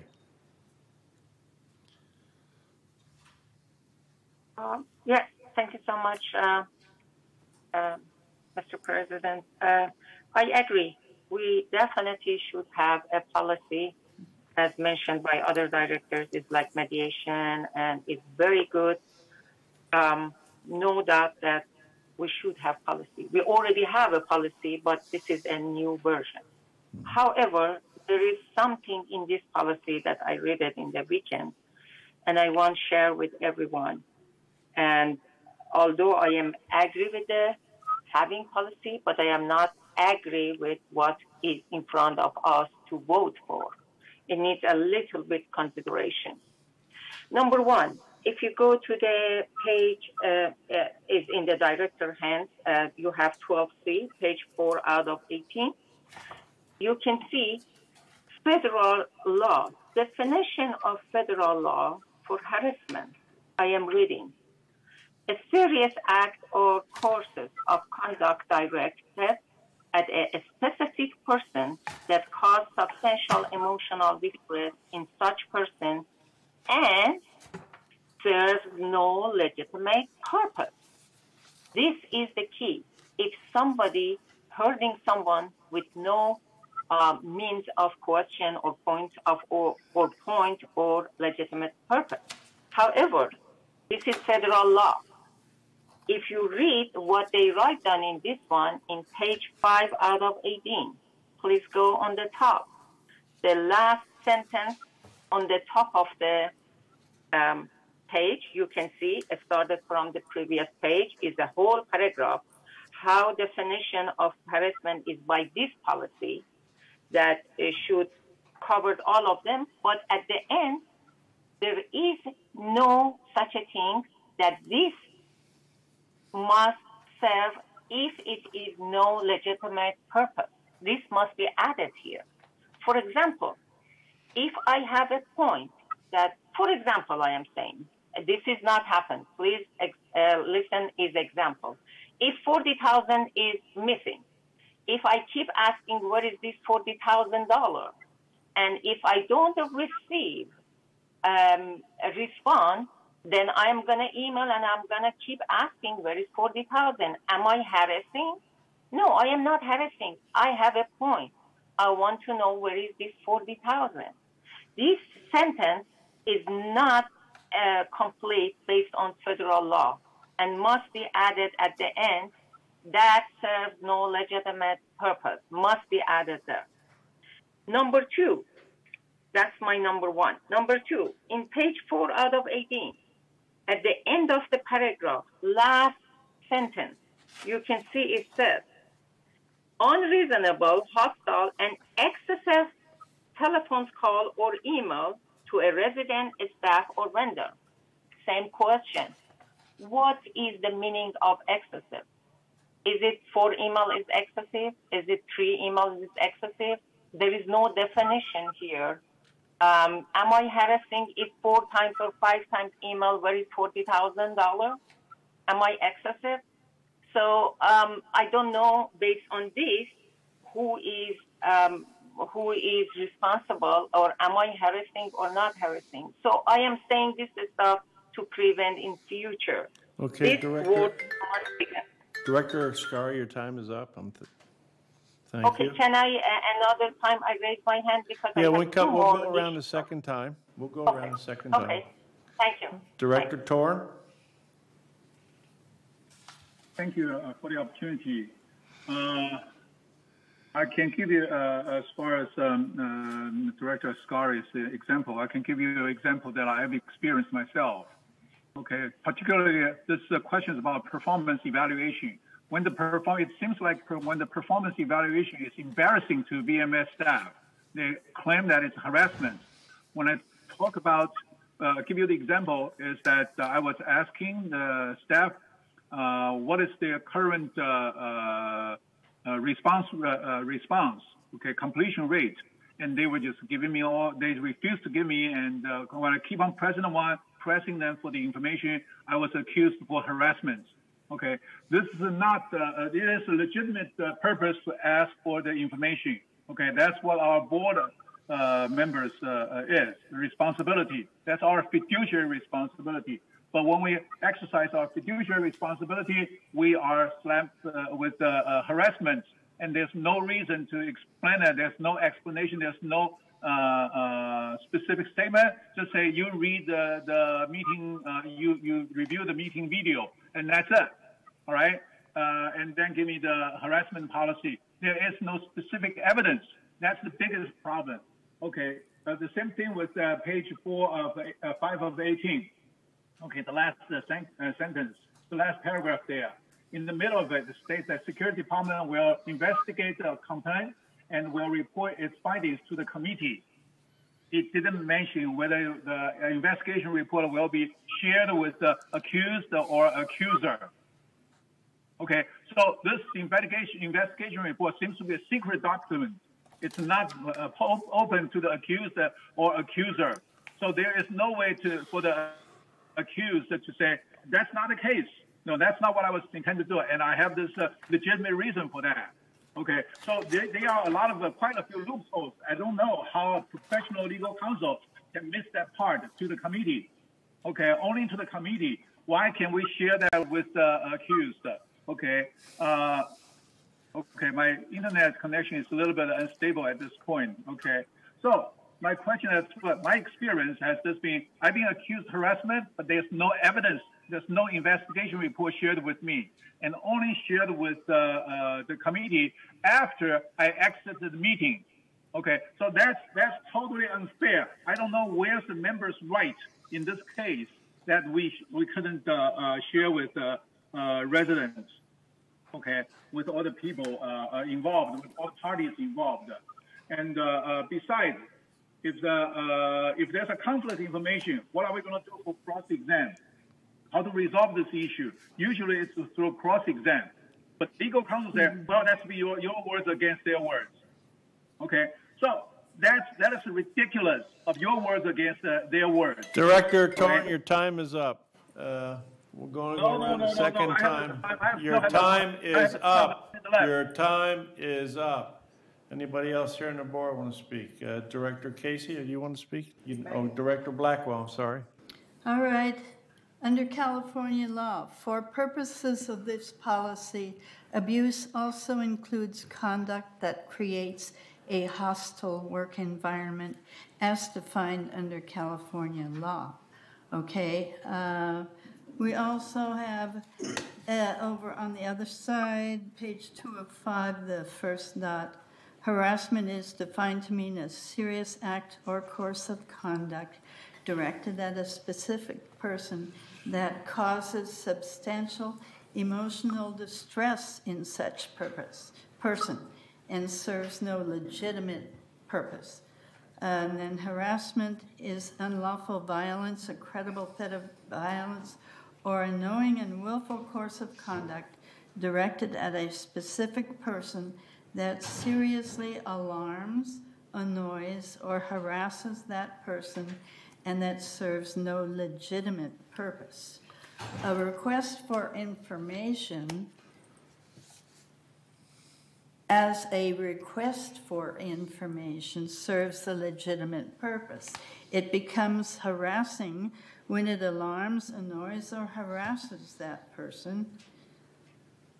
Shouting, stalking, following someone around to intimidate, to make a point, entering the second floor of the community center without escort or pass, interfering, instructing, or otherwise disrupting the work of vendors or staff, unreasonable, hostile, and excessive phone calls and or emails to a resident, staff, or vendor, disparaging someone, humiliating someone, or other behavior which the ordinary person would find unreasonable and or threatening.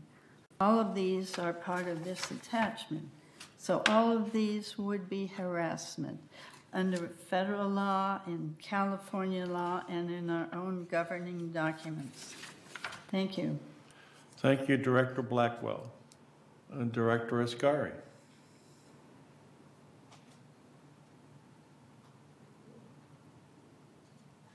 Director Ascari, did you have some? Yeah, you have the floor. Yes, thank you, Mr. President.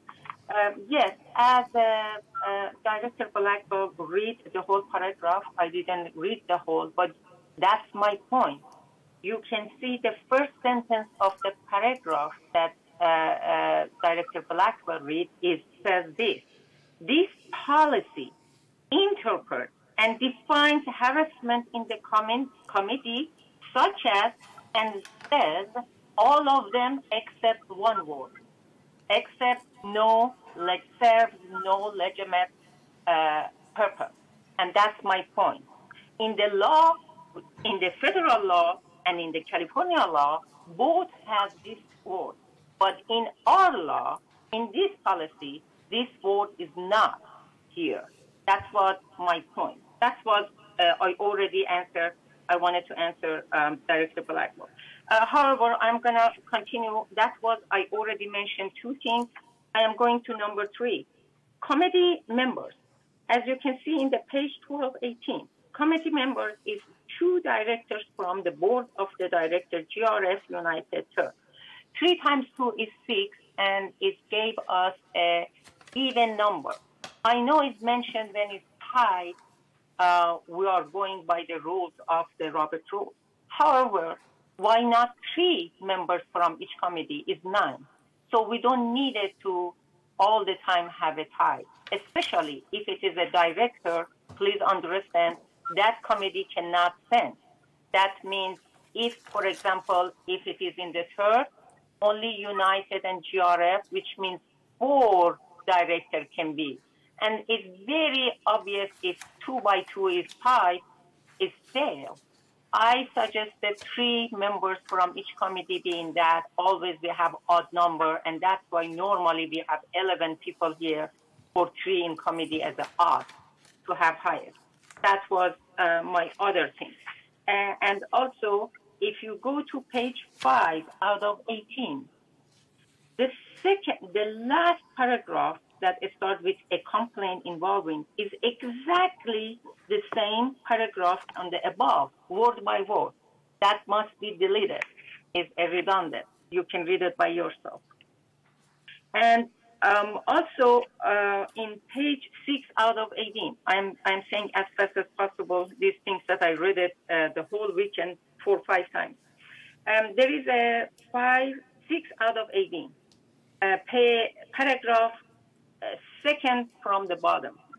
You can see the monetary fine.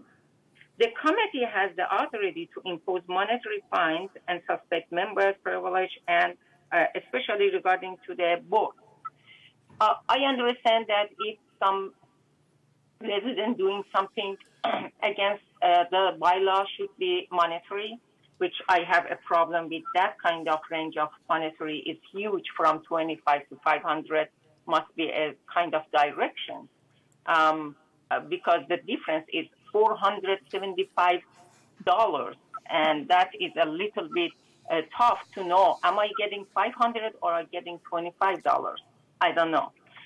However, regarding to director, if I am spending so much time, if I am a director and by something or call it feeling harassment, should Director I Escar, your time is up. Oh, sorry. Thank you. Thank you. I yelled back, but I have more to say. So thank you. Thank you, Director Escari. Director Torn? Yes, thank you very much. I'll be quick. Another question is, will VMS be allowed to bring up additional related information after any party leaves the meeting? During my harassment VMS accusation to me during the meeting, they didn't share with me any information, any evidence, but after the meeting, all right, after I left the meeting, VMS started showing all kinds of the documents and videos accusing me of harassment. I have absolutely no clue what's accused of me. And I also, in some members' meeting, other mutual members' meeting, I heard complaints brought up additional issues after the members left the meeting. And to justify that it's worthwhile. This is totally a retaliation if it's additional information not shared with members. I want to bring it up. And this is very serious violation of human rights, members' rights. Okay, this should also be explained in the document, in this harassment, what kind of rights they have, instead of just saying there's a potential problem, and we have to have this document. There's a lot of potential abuses, okay? And also, I have situations I complain about the VMS harassment on me, and like for example, the host harassed me, constantly and mute me, so I couldn't say anything. Okay, I made a complaint, and with the harassment was dismissed. I can't even. They don't even want to go through the investigation. So there's a potential abuse that yes, if they do it right, I agree with that, but they don't do it right. These the complaints were not even brought up. You are the bad boy, and we will not let you go off the hook. This is totally retaliation. Okay. Another question is, what about a D&O insurance covering the directors? It didn't mention anything about it. Okay. When I talk about it, it just said you are not covered underneath it. Okay. I have no problem doing volunteer work. But when every time I'm asking for performance criteria, asking for explain for the performance, and asking for information about request for performance information, I'm totally denied. Instead, I got slapped on the harassment hearing, and I got banned from the building. So it's totally unjust. In this process, there's no information in there that tells what should be done. All the loopholes in there just to allow VMS to retaliate against the board members asking questions, asking for performance evaluation, and to prove them there's some problem there. They need to make improvement. They don't want to make improvement, so they just slap you with the harassment to shut you up. Director Torn, your time is up. Thank you very much. And you've already spoken twice. Director Ross, you have the floor. Thank you. On page 6 of 18, on the next to bottom paragraph, where it talks about monetary fines being assigned to people who are, or board members, who are accused of harassment. My only question is that we have volunteer board members, and voluntary fines can range from $25 to $500 or more. We don't know.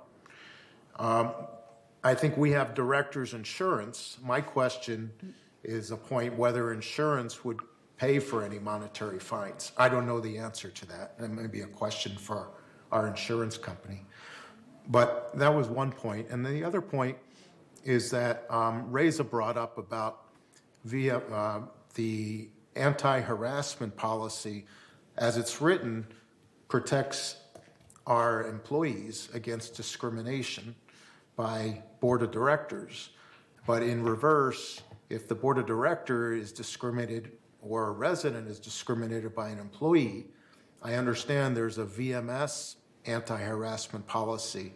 And I, for one, would like to get a copy of that and review that just to see how it differs from our policy before we go ahead and approve our policy. Because I just want to be sure the two policies make a lot of sense, and would like to request a copy of that policy. Thank you, Director Ross. Director Blackwell. Thank you. If you look on page 7 of 18, it says, decisions by the committee to impose disciplinary action against an offending member shall be subject to a right of appeal to his or her respective corporation's board. Okay, so it is the other corporations that make the decision. If the person is very upset, they go to their own corporation, and if their own corporation feels that they should have an appeal, then their own corporation will ask for the appeal for them. So that is why your corporation is held out in the first ruling, so that it can be the one who asks for the appeal for you if you need an appeal. Thank you. Thank you, Director Blackwell. And now, no more board members. So let's hear from the floor. You've already talked twice. You talked twice, and now I'm going to listen to the other people. So first up, we have Juanita Skillman, Manor 2154N.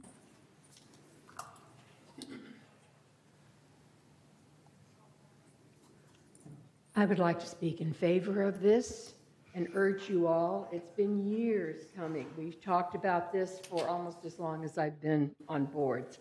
One of the problems we have, we live in a village, we live in a community, and yet we have 4 separate harassment policies, and they're not really the same. They're close, but not the same. We all need to be judged by the same, and that's what this would do. Also, our harassment policy in United really doesn't cover abuse and intimidation. It only does harassment. And we need to be held in some way. I mean, all of us live in the village, whether we are in Third or United or just GRF, everybody's GRF. It all needs to come together. And this board, similar to our traffic hearings board, would do that and make sure that all of the village is able to participate. Also, I'd like to point out on page 3 of 18, on page from item C, H, governing documents. I don't think we have any governing documents that are cars. They replaced CC and R with cars. That was an auto correct. Probably it was an auto correct. Thank you, Juanita. Who's next, Michaela? Next up is Mary Stone, Manor 2154N. Thank you. I'm sorry, 356C. Thank you. Mary, it's good to see you. I haven't seen you in a while. Well, I've been around. You can come to the library any Saturday morning and see me. Library hours are from 10 to 1. I come early, stay late when necessary. Yes, I'm in favor of this resolution and these policies and regarding the anti-harassment, anti-abuse, and anti-intimidation. We do have a hierarchy of governing documents that don't start with us. They start with the federal level. So if something is included in the federal level, it doesn't necessarily need to be in our governing documents on our level. So we go the federal, the state, the city, and then we are kind of down at the bottom of the list.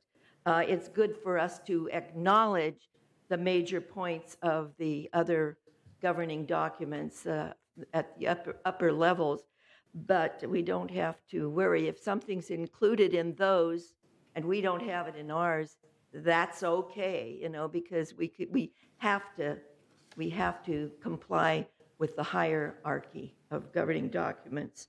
And I believe that when it was brought out to what does excessive mean, what is unreasonable, those are words that need to be interpreted by the people who will be on this committee. And they will have to deal with those kinds of words.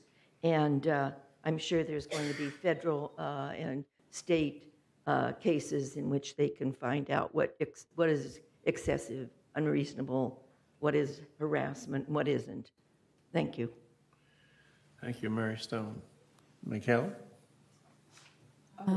Okay, so we have a few emails from residents. Okay. Cash. Oh, Director Akrakar. If I look at the table for monetary penalties, page 9 out of 18, there's no place anywhere it says about anti-harassment fines. Is there any fine for such activity? And it should be mentioned here.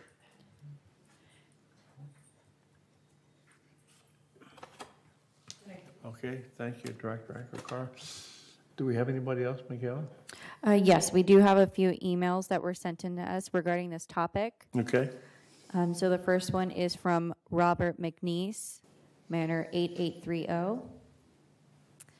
They said, about 6 years ago, this aggressive person who lives in our cul-de-sac noticed my mentally handicapped young daughter who was visiting in front of the driveway outside. My daughter was innocently taking pictures of the flowers in front of our buildings.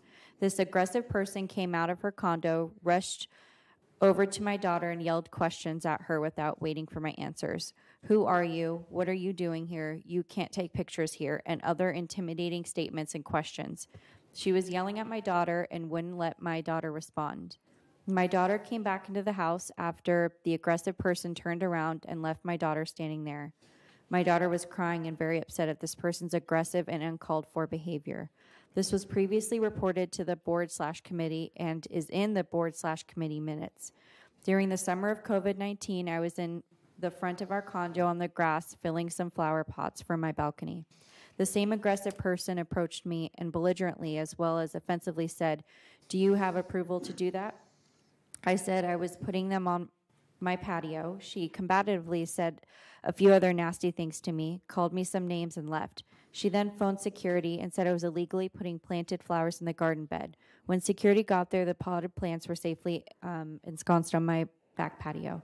I have told the board and then the committee in two previous opinions that it is my professional opinion that if she is not removed, the situation with the neighbors and her will degenerate to a point where someone will be seriously injured. In my years on the bench and half a century as an attorney, I have seen too many instances of a person with her indifference to how she acts to her neighbors, her hostile behavior to everyone with no cause, and her aggressiveness, and with a tragic result. So then the next one is Evelyn David, Manor 8830. This person, let me start 3 minutes. This person said, this aggressive person has been complained about by me to the board before. I testified before the board or committee about those incidents which are in the record with the board committee/board minutes. She was disciplined by the board for this as well as other behavior she had inflicted upon my other neighbors here in our cul-de-sac during these same time frames. Again, all is in the record before the board/committee. Some years ago, my son and grandson were visiting me for Christmas. My son in his late 50s went to the laundry room to wash some clothes for himself, my grandson, and for me. This aggressive person went into the laundry room, got in my son's face, and yelled at him, "What are you doing here? This laundry room is only for residents," and other hateful comments even before he had explained why he was there. She continued to harass him even after I was able to explain over her shouting why he was there. When I saw her next morning in the laundry room, she came laughing at me, saying, "I really scared your son yesterday." When she had dogs before they died, she would pretend she was walking them and come down 2 or 3 times a week right in front of our house and stand there with her dogs looking at our building while taking mental note of everything we were doing in front in our 4 different condos in our building. She would just stand there for half an hour or so, just staring at us or the building. She has befriended 2 different older women as they were dying, so as to get them to leave her all of their property. She recently was taken to court by the surviving children of the second woman. The judge found that this aggressive person, as you want us to call her, had wrongfully inserted herself into the estate of this woman while she was incapacitated, had wrongfully got her to change her will to where this aggressive person got all of her estate, and had done so while the older woman was not capable of making any decisions. The judge ordered her to return it all to the legitimate heirs of the woman's estate. Respectfully, Evelyn David. Thank you. And we have 2 more speakers. Okay. Okay, the next one is from Shirley Weinberg of 884A. On January, I sent a letter to complaints explaining what happened to me. A resident had been harassing me outside of my manor. She had been taunting me on several occasions. I did answer her. I went into my manor, but then came back out to bring my compost across the cul-de-sac. At this time, I saw the resident put the dogs into her car, which is directly ahead of my manor. She started her car and quickly backed out toward me. When I saw this, I was frightened and quickly ran to the carports in front of me to get away from her. When she swerved the front of her car toward me and drove her car behind me while laying on her horn at the same time. Needless to say, I was in shock. I called the sheriff's department and thought I was speaking calmly when their operator said that I did not sound good and asked me to give her permission to call 911, which I did. Now in May, she took some of my clothes from the washroom on a pretext of helping me out. Came downstairs towards my manor when she saw me helping another neighbor with her trash. I am a woman in advanced years, which with a heart condition plus asthma and COPD. I feel that this resident is a menace, and I am truly afraid of her. I feel we are in need of a harassing policy to deal with people like her. We need relief from this, otherwise things will get worse, and we will have more aggressive action from her. The next one is from Michael and Sumatra von Trump of 884C. Dear mutual board members, my wife and I are 14-year residents here in Laguna Woods. 11 of those years have been spent living next to this so-called aggressive person. The first 3 years she was married and lived in Washington State. But shockingly, her marriage ended in a divorce and she moved here permanently in 2011. And that was the end of the calm and tranquility we've grown accustomed to. We love living here in Laguna Woods and believe it to be as close to nirvana as possible in the world, and our neighbors are wonderful people, save one, the aggressive person. For me, all the harassments and egregious things that this aggressive person has done to us would literally fill a book. I can give you some of the highlights. She called 911 and told them that I had physically assaulted her, and the sheriffs came out. 2 squad cars with guns drawn to my front door, only for me to say, "What are you talking about?" She later, under strict questioning, retracted her statement and said that never happened. I told the officers that I wanted to file charges for a false 911 call, and they blew me off with what we all hear a lot: "Oh, it is just a neighbor-to-neighbor dispute." But it made the police blotter of the globe. That has to and must change. Serious occurrences like this are happening weekly recently. The aggressive neighbor has driven her car at 2 residents' neighbors, blowing her horn, using her vehicle as a method of threatening people on both occasions. The sheriff and security have used that pathetic neighbor-to-neighbor dispute line. The AG is starting to escalate in her bad behavior, and someone is going to get badly injured, and then we are going to have more liability problems. A good lawyer can show that we did nothing here to prevent this, and we all, and the HOA can and will be sued as the AG is broke, and who knows if she even has car insurance. I do not want to see our mutual on a financial hook or a lawsuit because of this AG's reckless behavior. Both of these vehicular threats have been formally reported to security in the Sheriff's Department. My wife and I carry personal video recorders anytime we leave our home to come and go, doing laundry, etc., which prevents the AG from verbally assaulting us as she did when we did not have them 4 years ago. Now we carry them. Is this a way for us to live, I ask you? AG's last and second mutual board disciplinary hearing was 5 years ago, and all of us were asked by the board members after hearing all the nightmare comments. What took you so long to come to us? Thank you, Paul. The speaker time is up. Michaela? That is it for the resident speakers. Thank you. I'd like to ask Siobhan, what do we want to do with this thing here? We just want to move it on? We would like to have the board introduce it Well, today. I have some comment. I have. You're out of order. You're out of order. Are you allowed? You're out of cash to order. speak the third You're part? out of order. You're out of order. I'm asking a question of Siobhan. I'll How get do I to get you. into order? How do I Siobhan, get into what are we order? going to do with this? We would like the board to introduce the resolution today for 28-day review and act on it at the next meeting. Okay, do we understand that? Yeah. Okay, who wants I to have make the a question. motion?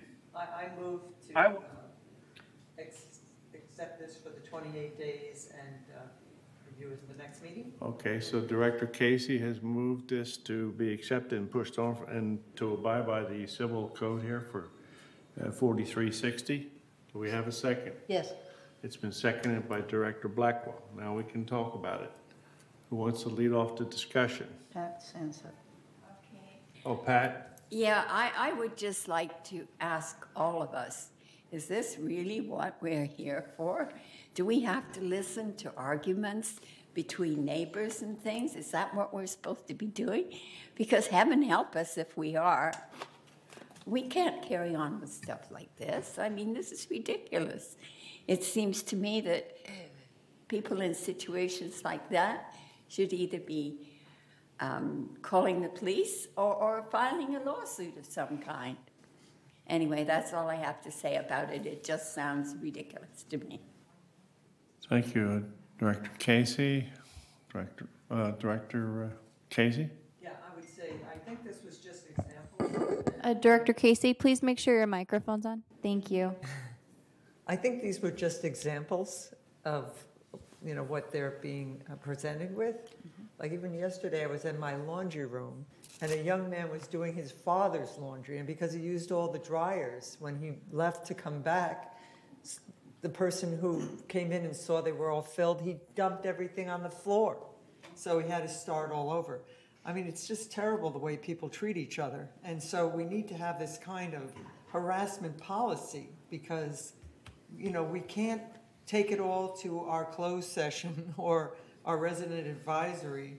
We really need to have a good system set up. Security came yesterday to that laundry room. They took the report, and so they're going to probably follow up on it, and it would go to some kind of mediation. May I just respond with one quick? Well, wait, let me go around here so we can get some order. And remember now, we're deciding whether to send this on or not due to 28 days. So Director Ross, you got it. Thank you. So this is to protect residents to staff and directors to VMS staff. And I think that for every case that we have with a director that's abusing staff, we probably have about 100 cases of residents being hostile with other residents. And so I think what we really need to do is we really need a policy, an anti-harassment policy to protect the residents from hostile other residents. And we don't currently have such a policy, to my knowledge. It's my only comment. Director Ross, you've already spoken. Anybody else here? Well, yeah, I want to go around again. Yeah, I just okay. wanted to respond to Diane. All right, well, let me go to the monitor here. Director Ascari. Thank you, Mr. President. Yes, I agree. All of the reading shows that we need this committee. I am in favor of having a policy. However, what is in front of me that I read it 2-3 times is lots of needs correction.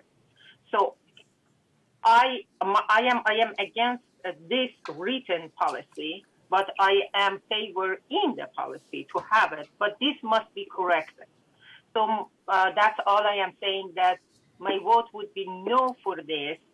However, if we correct it and come back next month with the correction, that would be great. Thank you so much. Thank you, Director Oscar. Director Torn.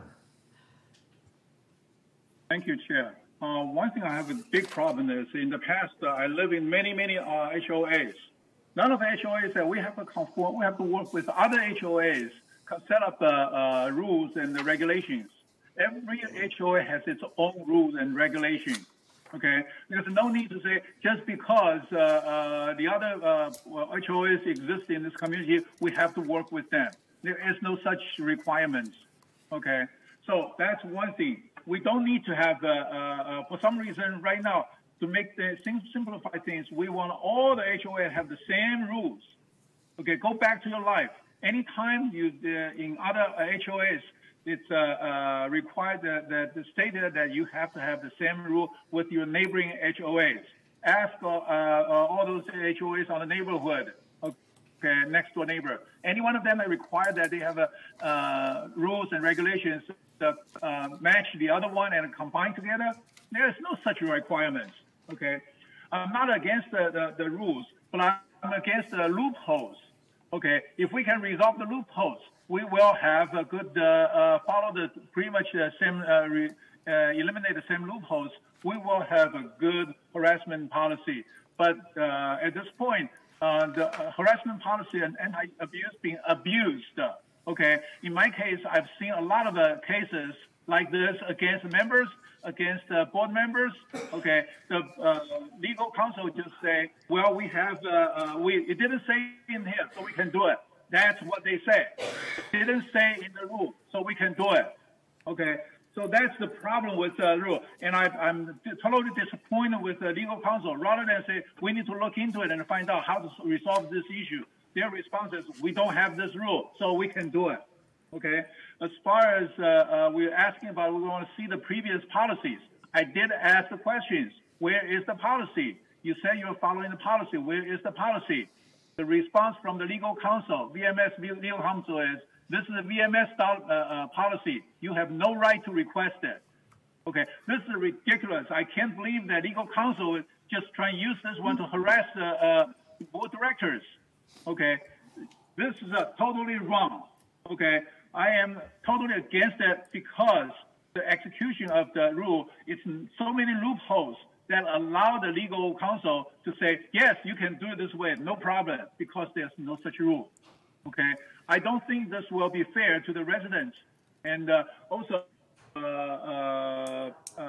one director mentioned that we will be all in this one, all kinds of harassment policies among residents. I do believe there are big problems with this one. And who will make the most money? The lawyers. They will be getting involved, they will charge us. It's totally unnecessary. We need to change our compliance department to a social worker department, resolve the issue rather than fine them. Okay, this is a very serious issue. We need to, with social issue, social workers, we need more social workers rather than securities. All right, security just takes security, and the social worker takes care of the social worker issue rather than the Director Torn, your time is up. All right, Director thank English. Okay, after you were talking, Diane, it came to me, heavens above, we have the very best HOA, if not the best, attorney anyone has in California, period. Why in the heck aren't we giving this crap to the attorney to take care of? We shouldn't be trying to figure out whether someone's harassing someone else and so forth and so forth. That should be what Jeff does for us. And I don't care if we have to pay him $35 or $40 or $50,000 a year. He's worth it, and that's what we should be doing. We shouldn't be here arguing with each other on this. It's crazy. Thank you. Thank you, Director English. Director Lee. I'm in favor of having an anti-harassment policy with the GRF, the Third Mutual, and the United Mutual should have a same policy. Thank you, Director Lee. Director Blackwell? Yes, this policy contains all the relevant law you need to know. It quotes the federal law on 3 different places and the California law on 3 different places. We promise to keep our place safe and reasonable and so on. I forget what the phrase is. We have to keep our neighbors safe from each other as much as we can. And this is what this policy is doing. Harassment of this kind that those people were relating is vehicular threat and or harassment to just for no purpose. What is the harassment that this person is doing? Yelling at people in the laundry room and throwing their stuff out on the ground. What is the purpose of that? That serves no purpose. So there are facilities, we have to guarantee some level of comfort and safety in our facilities. And so we need this, and it looks like a lot, but it's very repetitive. And if you aren't already following California and federal law, you better be. And so we just incorporate ours all together, and we have the one board that will handle all of these issues, where right now it's left to compliance to try and get it together and get it together and get it together. In this way, they can call for a hearing and bring forth their evidence. The person is notified of the issues and the stories, okay? They are notified of that, but they are not allowed, it is not a cross-examination, it's not a trial. So it's a hearing. And so the accusers have that's been advised for whatever. And so the accused knows that when he gets there. And the people who are being harassed get to speak, and then the harasser or accused person gets to speak. And so it's done without cross-examination or, otherwise you'd need a photo and a tape recording every time somebody hit you over the head or ran over your foot. How are you going to do that? So this is a very good way to handle it. And as the emails showed, and I've gotten many, many emails the last 2 weeks on this policy, and the residents want this policy. They want this board where they can go. Thank you. Thank you, Director Blackwell. Any more discussion from the directors? Director Akrakar.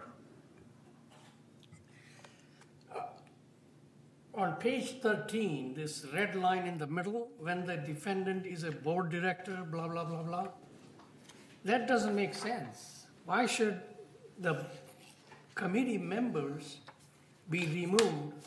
They're there for their own opinion for the board.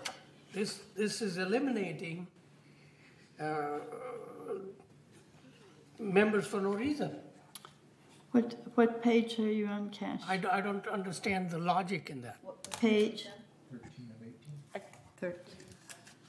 President Liberatore, would you like me to respond to? Yes, go ahead, Siobhan. Director Akrakar, this has to do with an appeal. The appeal would be made to the full board. So this is to protect the rights of the individual involved. So he or she has an impartial board to appeal to. Director Akrakar, you okay with that? The members on that committee from United should be allowed to hear what is going on. Why are they removed?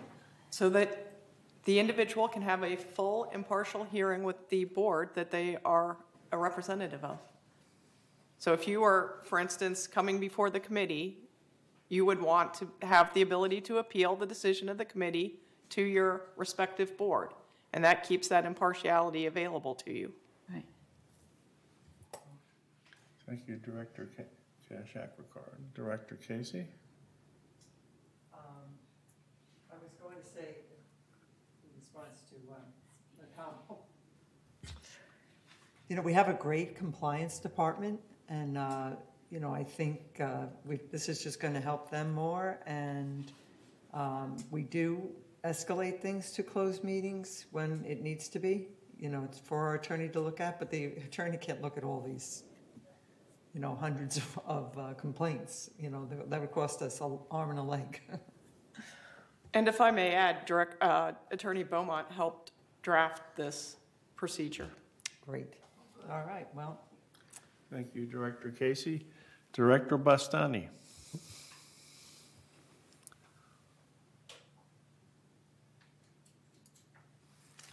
Thank you, Mr. Liberator. I think we should confine ourselves to what's in front of us. We are going and talking about harassment between residents, etc., which is good, but it's under another issue. The issue right now in front of us is this policy that we see, and it's incomplete because there are two entities here. One is VMS and one is the board. This policy covers harassment of VMS employees. It does not cover the opposite. So this policy has to be rewritten to cover both sides. And I sincerely believe if we don't do that, this policy is not going to be any good. Thank you. Thank you, Director Bastani. Shaban? Thank you. If I may address that, VMS has an anti-harassment policy that is applicable to employees. I can bring to our closed session the flow chart of that procedure so everyone can see what that is. And that would hopefully answer any questions that you have. But VMS employees are held to this policy, and should they be accused of harassment, we go through this comprehensive policy.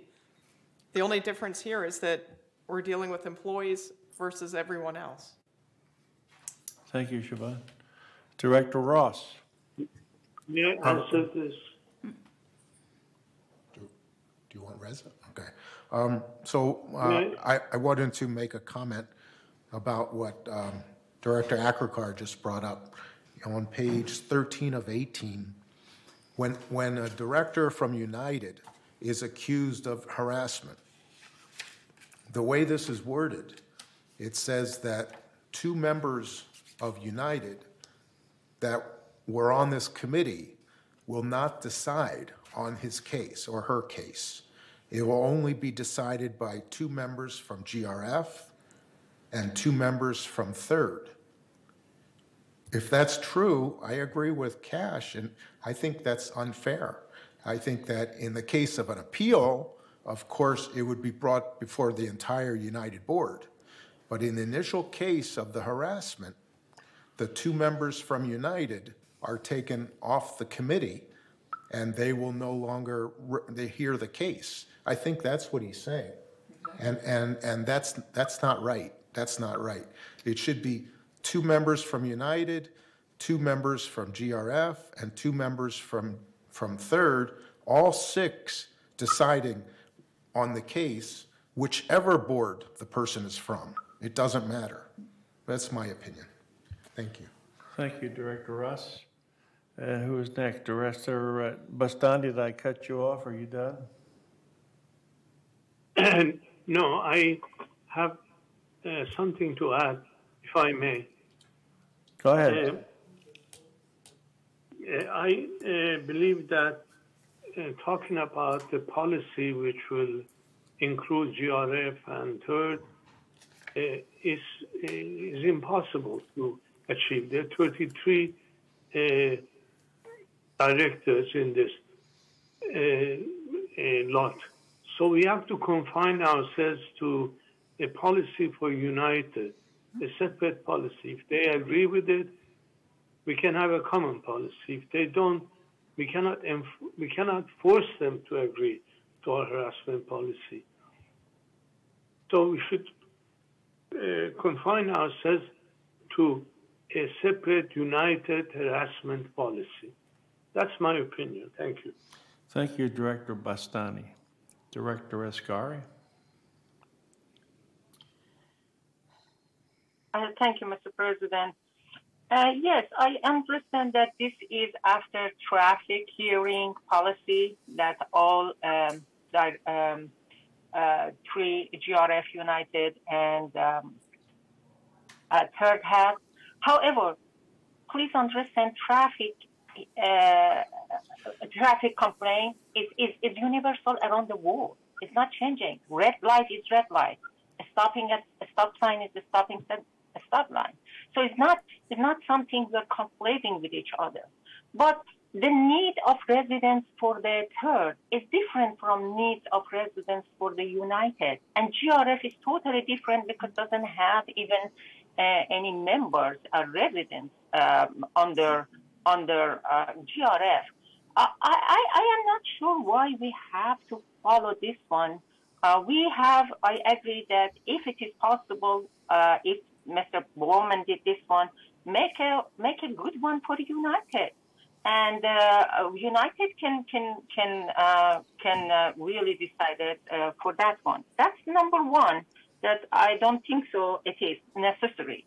And number two, Shiban said that VMS policy she might show us in the a closed meeting. That means first we have to vote right now, and then later in closed meeting we see what is that. That is not fair. That's what I am saying. Please postpone this one or vote no to this one until we see the VMS policy on the closed meeting, or even if it is not secret, we all see it. And then if it is fair, we can vote for that. If we vote yes right now, we are bounded to that without seeing even half of the part, which is VMS policy. So, and this is a good point. Please vote no to this one. Thank you so much. Thank you, Director Ascari. Director Torn. Thank you, Chair.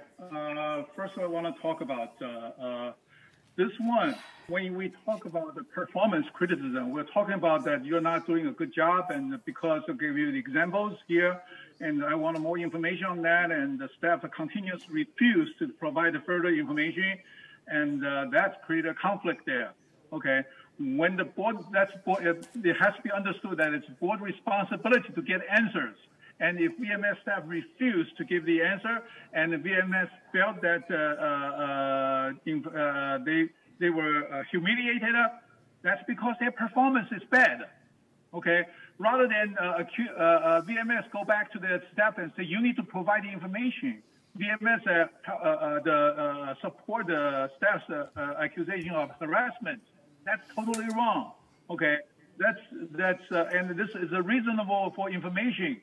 Okay, apparently in the past, VMS doesn't follow the reasonable of the information request for reasonable information. Okay, whereas instead of admit they are wrong, they retaliate with harassment accusation. That is totally wrong. Next thing is, what do we really need? 3 boards or 4 boards or 5 boards sitting together? Okay, determine that. GMS doesn't know United rules, okay, operating rules and all the resolutions. And third doesn't really understand it. Okay, so orders of the day. We want to get back to what we were talking about. You're out of order. Yeah, that's what I'm talking about. Okay, there is no reason to believe they are familiar with United. I'm not sure how many of you are familiar with the third rules and CCNRs. I'm not sure how many of you understand GIF's rules and resolutions. Okay, you cannot get 3 groups together. 2/3 of the people are not familiar with the rules and regulations, and then say we want to determine whether he's guilty or not. It's totally ridiculous. Make a decision, make suggestion like that. We need to have united rules, united harassment rules. We don't need to have a combined harassment rule. We don't need to have a combined hearing. By the way, hearing is only for hearing no decisions made. The only decision is should this person go to the board or not. Okay, but in our hearing, it's totally different. I'm amazed that some of the legal experts in this. Okay, Director Torn, your time is up. Okay, this is All not right, a now hearing. your time is up. Now I'm going. Are we ready for the question? To move this on or not? I make a motion. We have a motion. Yeah, but I can make a you don't understand. I can make a motion to end debate, so be quiet. You don't have to. What? We've all spoken twice. It's over. No, you don't know. That's what it says. You have no authority to make, well, this is Jim Slaughter, not this guy. Jim Slaughter, who is he's an attorney and so is this one. No, he's not. He's not an attorney. I know the guy. Anyway, do we want to vote on this to move it on or not? For the 28 days? Yes. Yes. Let's vote, 28 days, All right. what's the big deal? Okay, who's going to move it?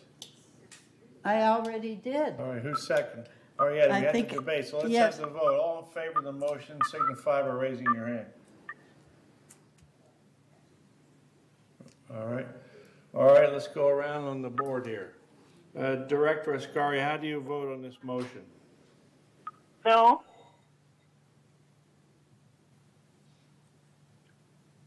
She said no. Okay, Director Bastani, how do you vote? No. Director Torn, how do you vote? No. Okay, anybody else? 6-3. All right, Michaela, you got the count there? Do we have? Yeah, motion everybody passed else 6-3. All right, the motion passes and it moves on. Thank you very much. And and I'll tell you something, when we go to court, and we will, we better have something in place and we better have a record that shows that we're enforcing it. Anyway, let's go on to item number D. Director Blackwell, you do us the honors, please, Okay. since we don't have a secretary present. Right. Looking. All right. We have in these pages 16 through 18, and let's see, 1, 2, 3, 4, 5, 1 through 18 of the membership election and voting policy. And every director was given a copy also of the election rules, which are handed out when candidates sign up. So those are also included in here. Whereas the board recognized the need to amend the membership election voting policy to align it with California's civil code. And specifically, we are looking at the changes on page 5 of 18. A director who who resigns or is removed, or a director who will have served 2 successive full terms may not again be a director until the expiration of 12 months after ceasing to be a director. The part that is our wanted is already in the election information, which is handed out to all candidates when they sign up. So that is included thereby in this policy. So we approve the revised membership election and voting policy as attached to the official minutes of this meeting, and that Resolution 01-2026 adopted June 9th is hereby superseded in its entirety and canceled. That's June 9th, 2020. Resolved further that the officers and agents of this corporation are hereby authorized on behalf of the corporation to carry about the purpose of this resolution. I move this resolution. Thank you, Director Blackwell. Seconded by Director Ross. Is there any discussion?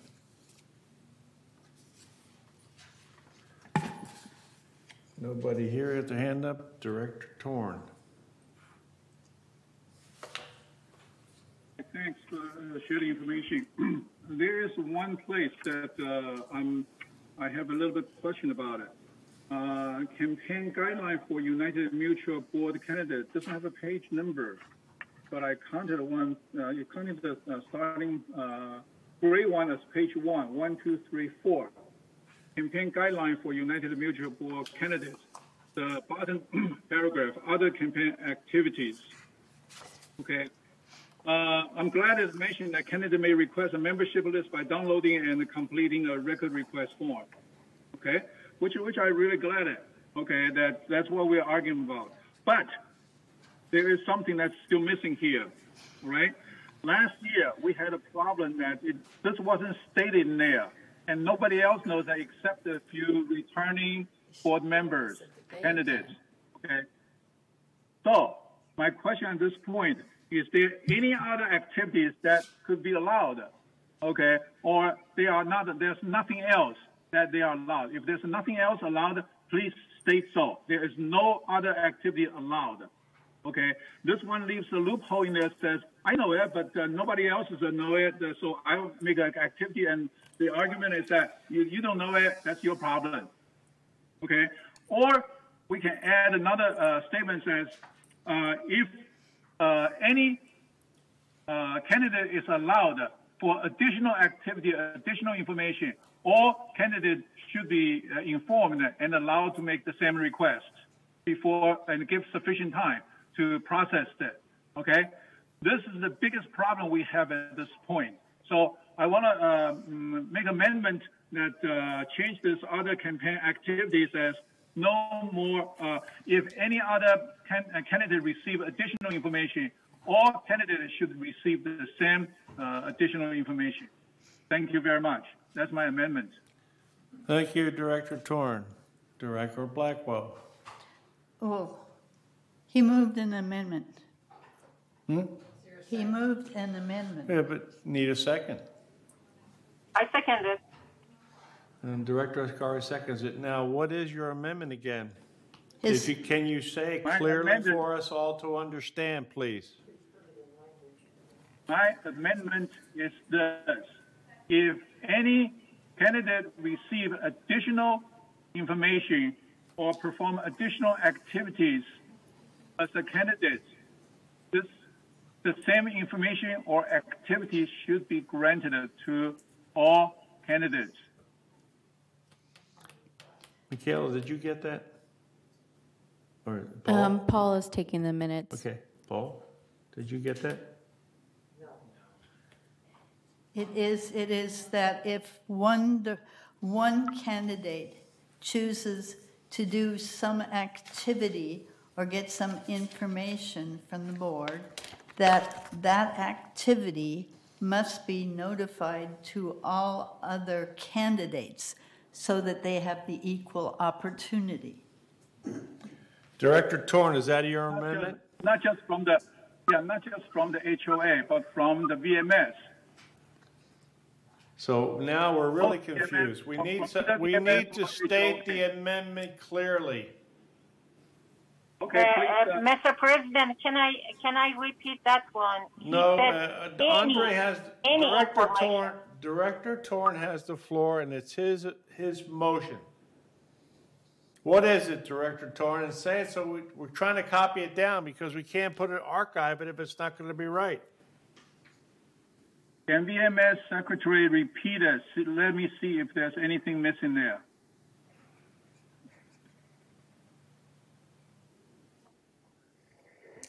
So, Paul, do you have it?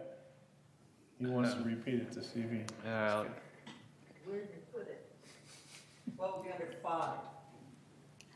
I just worked, we have an additional candidate that asked for additional information. But what is the motion? The motion Because is. it has to go into the archives. Amendment, not motion. Okay. Well, it is an amendment, which is a motion now. Yes, go ahead, Paul. You made a motion to amend. Yes. Made a motion to amend that any additional candidates requesting further information and that is granted the information that the other candidates be notified of that additional information from the HOA and VMS. Yeah. Is that your motion, Director Torn? close. Let me repeat it. I'll repeat it slowly. Slowly. Okay? If any You know, the chair has a candidate- right, the chair has a right to have people submit their motions in writing. Did you know that? That's in Robert's rules. So read it. So read the If motion. any candidate, let me know if I'm too fast for you. If any candidate receive additional information from VMS or HOA. We don't have an HOA. Out of order. Okay? Are you there? Continue. I'm asking VMS. Are you there? Yes, we can hear you, Director Torn.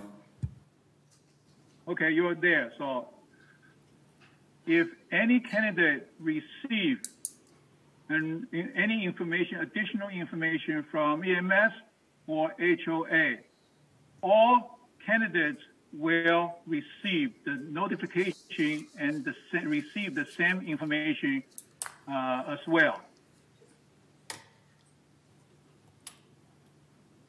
Could you repeat that now?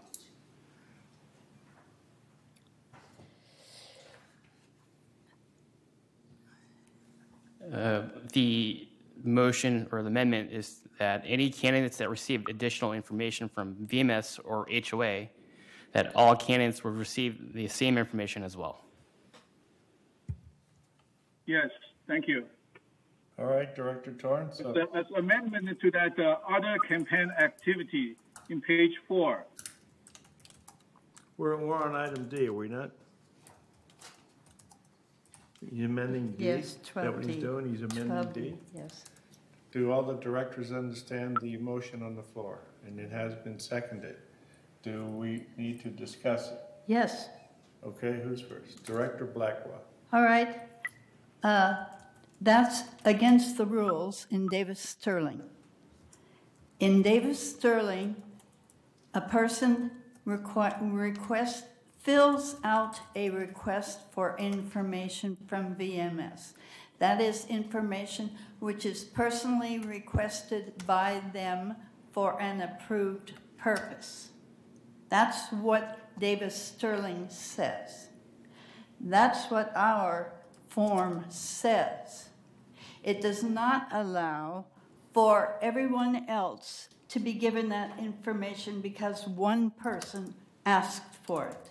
You have to sign for it to show that you meant this and you will follow our rules about disseminating or not disseminating and all the rules that are listed on the page which you sign.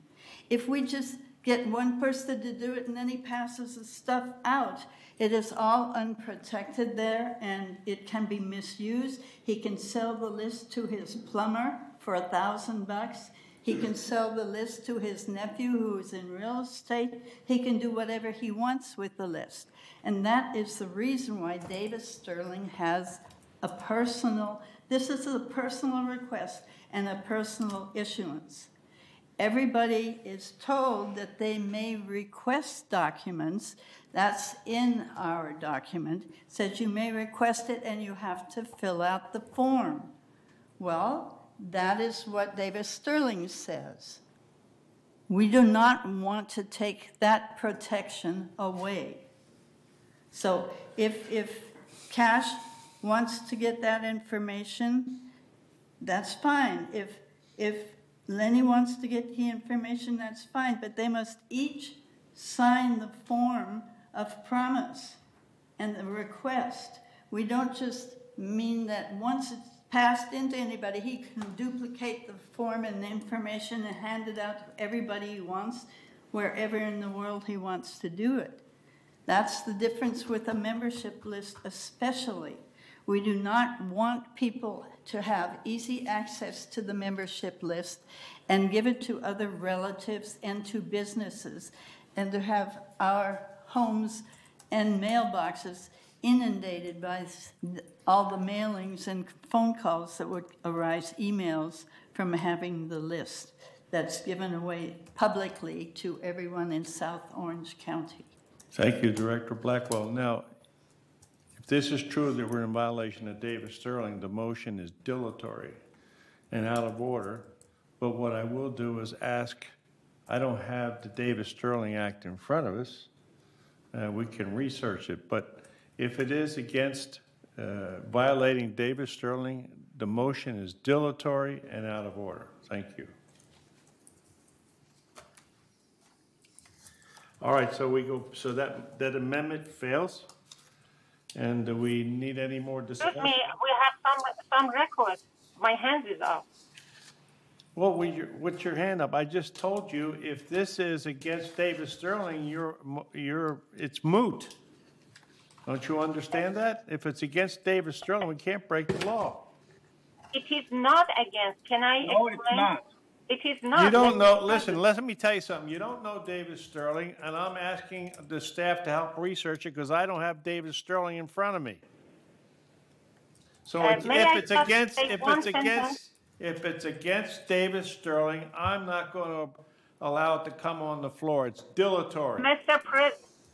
President, if it is against the David Sterling, VMS will not give any information that Director is against Ascari, we cannot David approve Sterling a motion. We candidate. cannot approve any motion that's You're against. not listening. I don't have to listen. If Director Blackwell is true, it's a dilatory motion and it's out of order. Let's move on. Listen to her. Mr. President, now we're going on to I will item move. E. Item E. May I politely ask just 1 second, 1 minute, not even 3 minutes. Can I have 1 minute? Go ahead, Director Ascari. Thank you so much. I appreciate it. Mr. President, listen, I am not saying it. Read the question. Said any candidate receive any additional information from HOA VMS. I am sure VMS will never, ever do anything against David Sterling. VMS will not give any information to anybody against David Sterling. Therefore, this is, if VMS gives to someone, that is legal.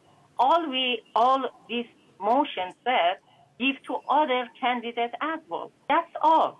Director So Ascari, can you quote me David Sterling on this to make sure I'm not doing something wrong? You can't.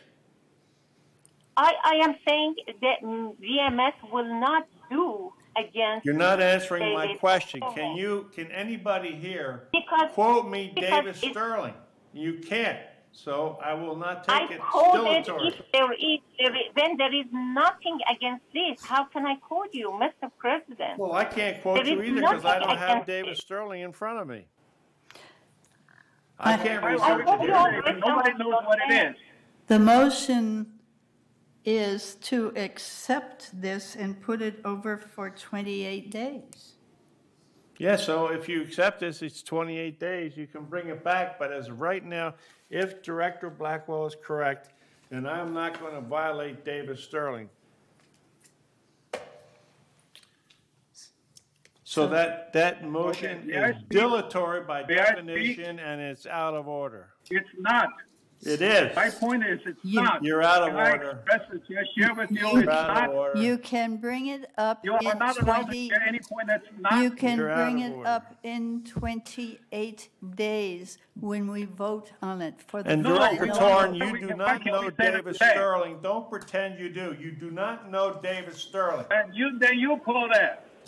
Then you It's call out that. the motion. I already made my motion. It's dilatory and it's out of order because No, you it's cannot. dilatory. It's a board making decision. It's Moving not on. a Let's dictatorship. move on to That's the item problem with the E. argument. Because you are dictator. You're out of order. You are a dictatorship. You're out of order. It's not a democratic process. You're out of order. I ask that debate cease. This is not And we against go the with David the Sterling. question. I second it. Do we put it over for 28 days? I ask for Yes. the question. All right, No. motion made to ask the previous question, which is in order to a movement to end debate. I need a 2/3 vote to end debate. All in favor of ending the debate on this? Okay, everybody here agrees. Director Torn, what's your vote at the end of the debate? No. Director Ascari?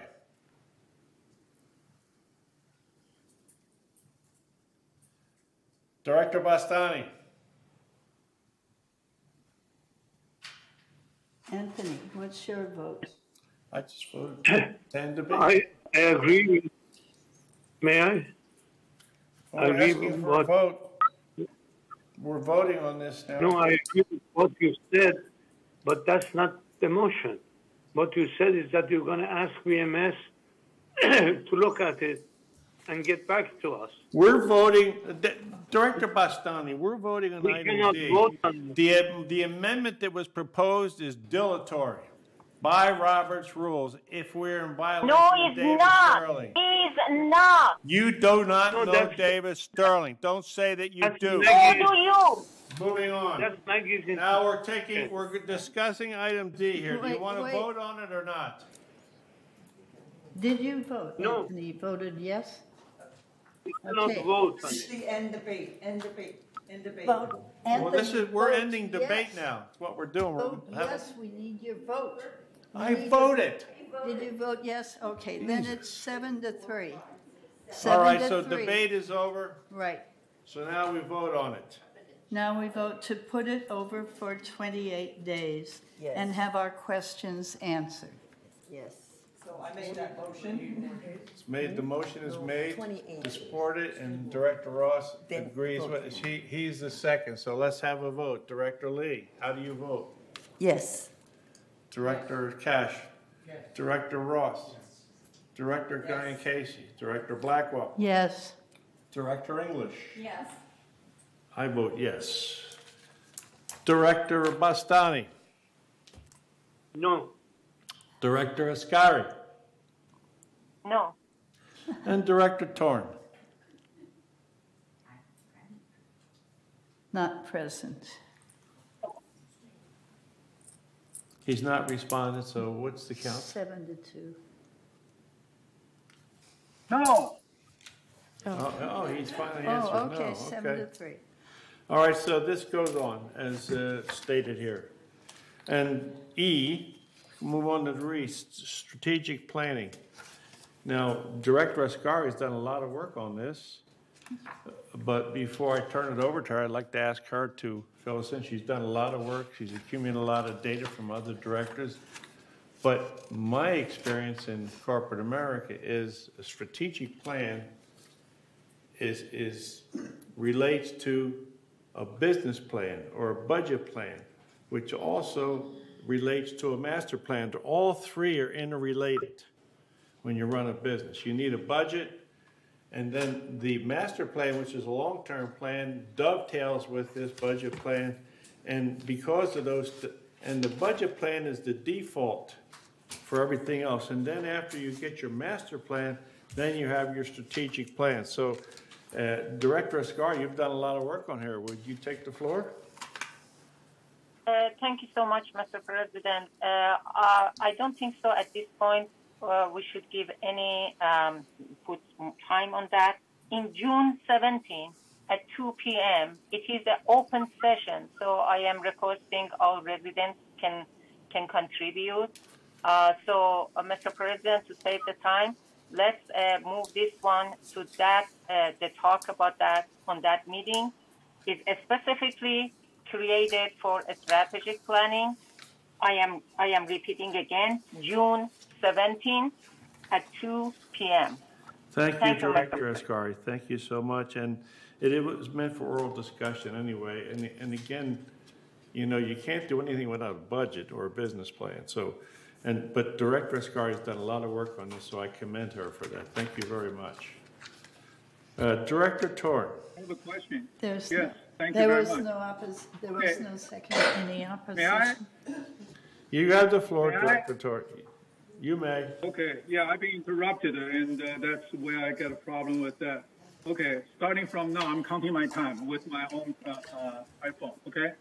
Now, the question I have is, we have collected all the input from all the directors, Are we supposed to collect some input from our residents?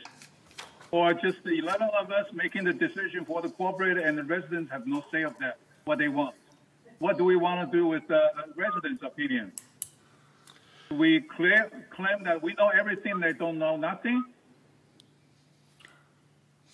That is a question.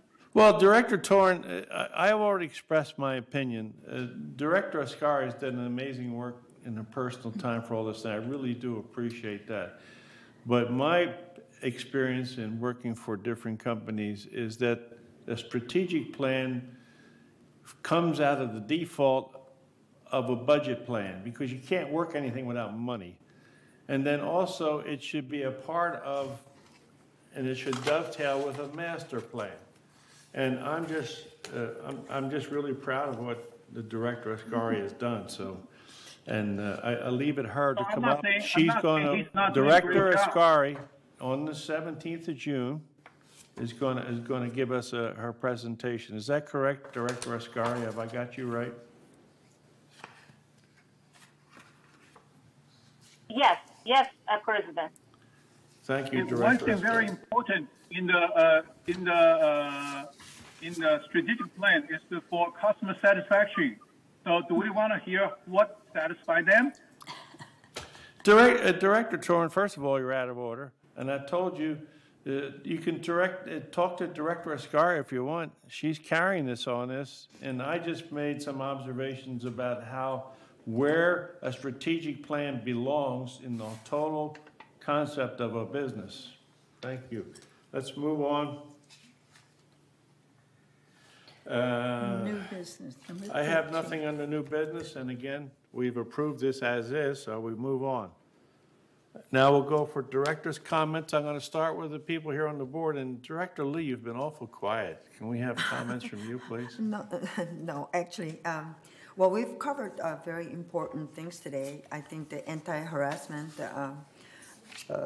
policy is very, very important. The voting policy is very, very important. So I feel like although this meeting has been a little bit confusing, and at times it was kind of loud, but I feel like we have accomplished a lot.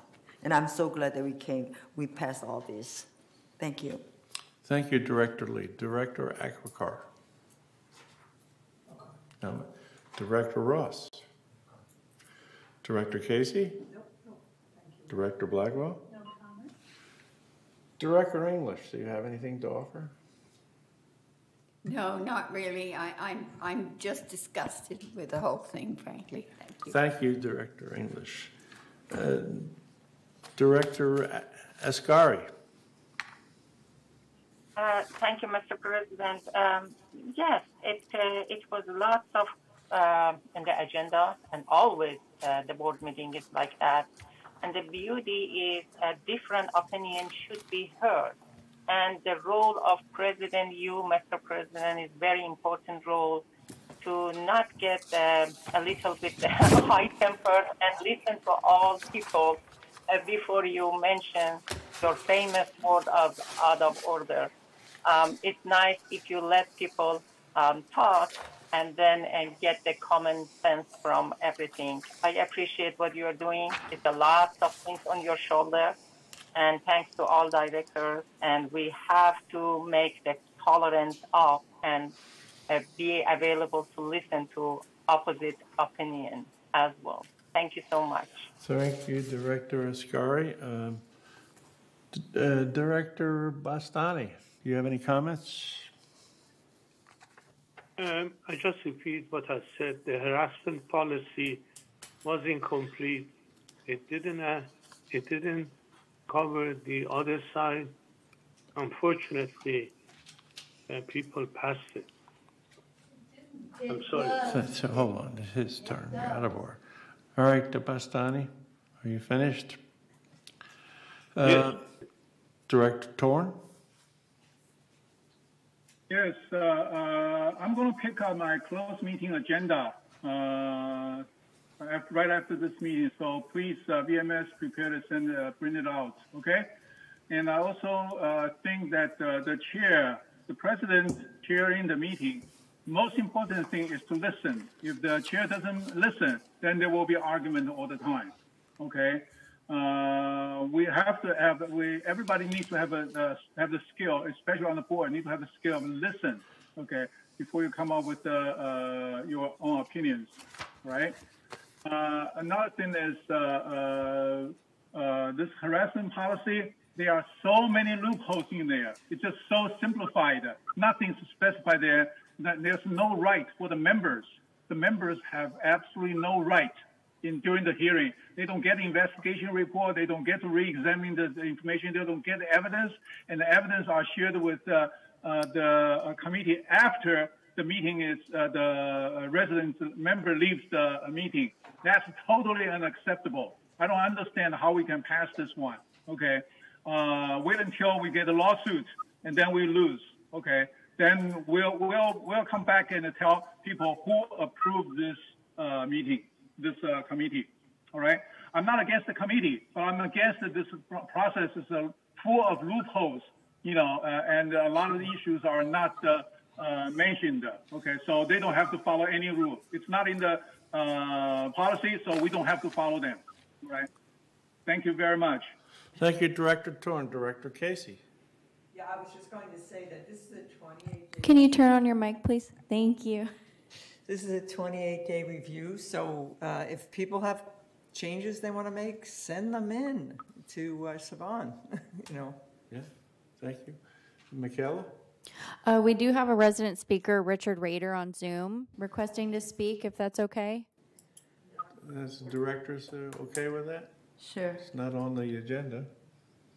All right, Mr. Rader. Thank you. I had raised my hand at the appropriate time, but somehow it wasn't looked at. So I have two things that I wanted to bring forth. A comment, the issue of committee member assignments has been brought up many, and I emphasize many prior board meetings. May I request that this issue not be put on the agenda until it has been completely resolved prior to a board meeting? The question I have on 12B, does this resolution prevent payments of bills that extend as far back as February?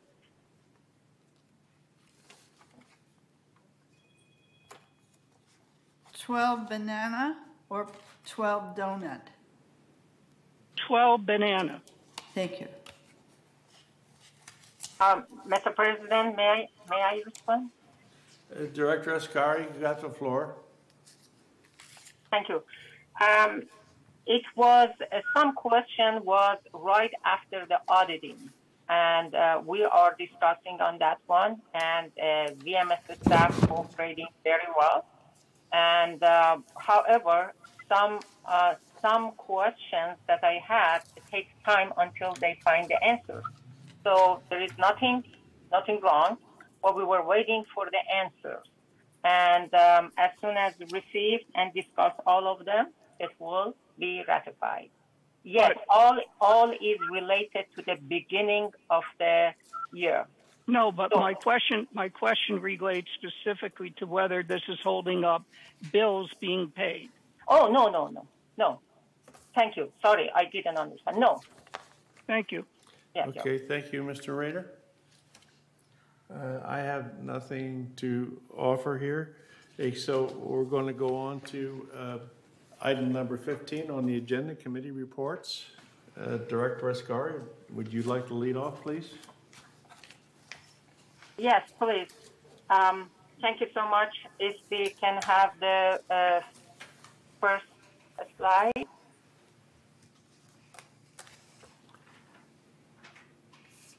Thank you so much. Through the reporting period of April 30th, 2022, total revenue for United was $15 million compared to expenses of $13.8, resulting in the net expenses of actually revenue 1.1. And slide 2, please.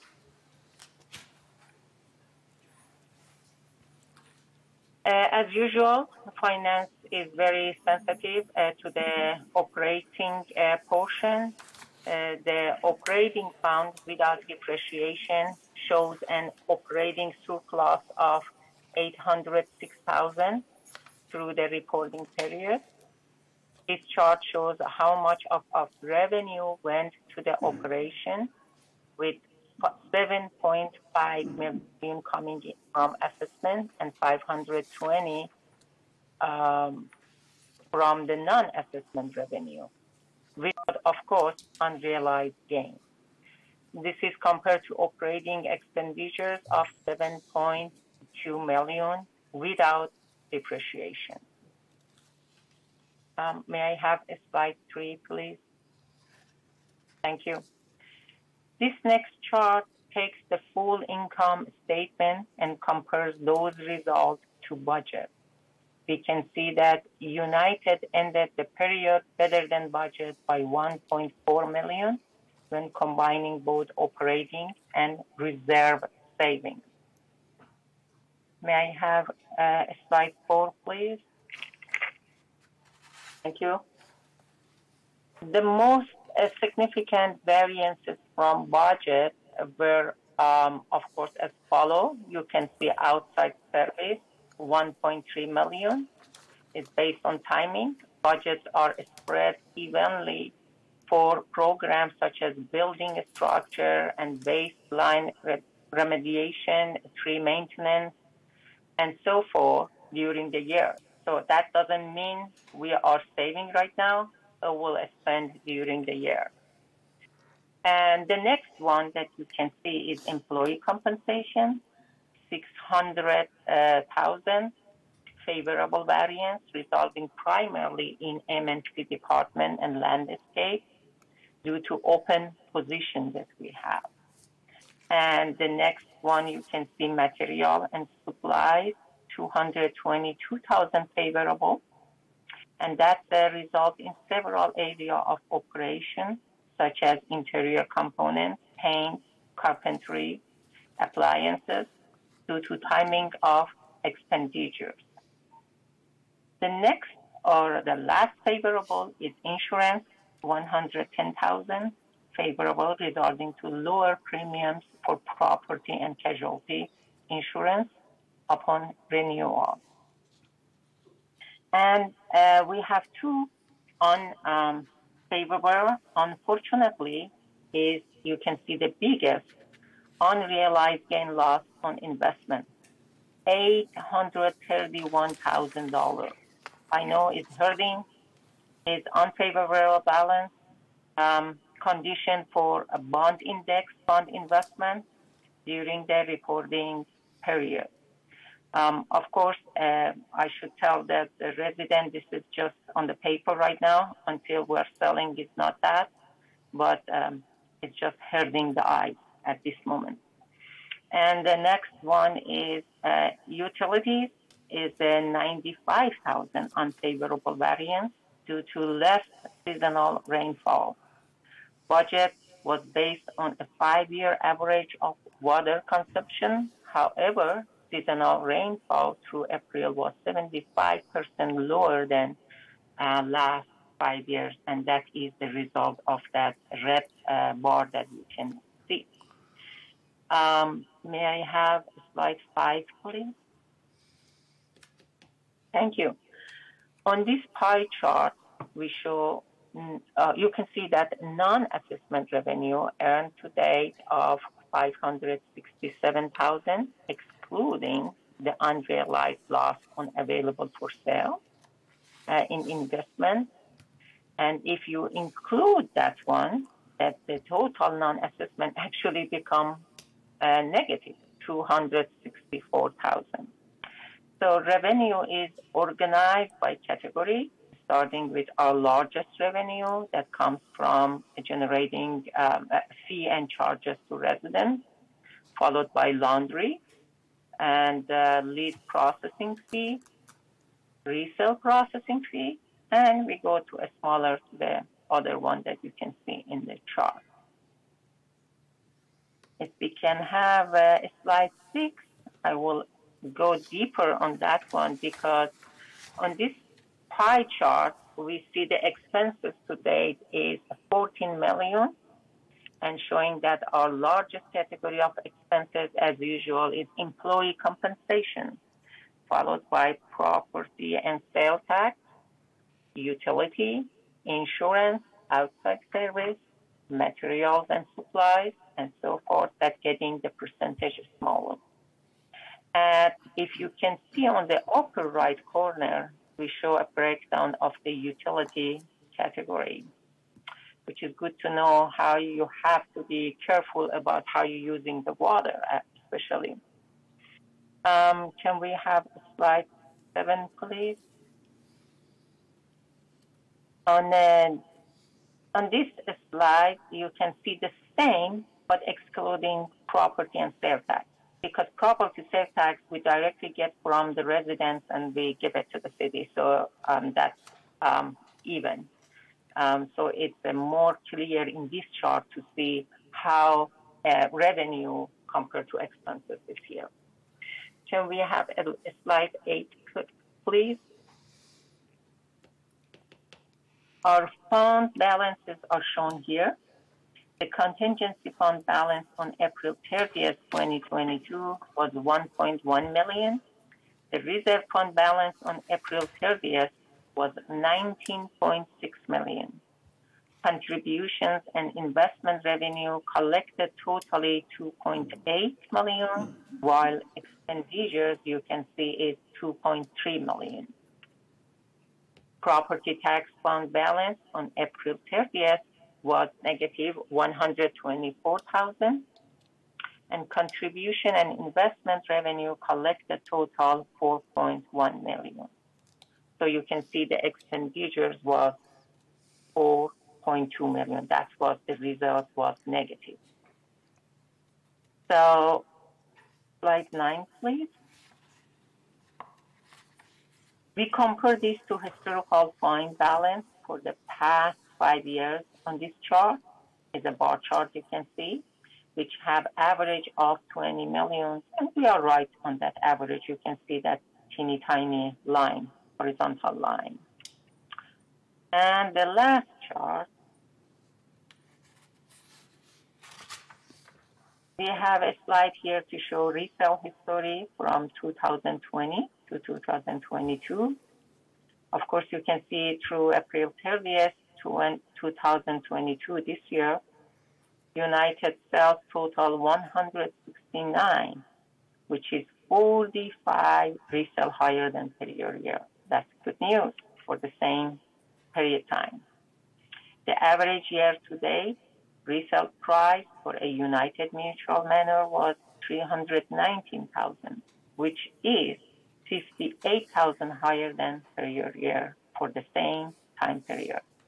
It's good to finish the report with this good news. Thank you so much. Thank you, Director Ascari. And now on to the Architectural Control and Standards Committee. Now, if you were looking at the consent calendar, you can see some of the work that we did that you voted for.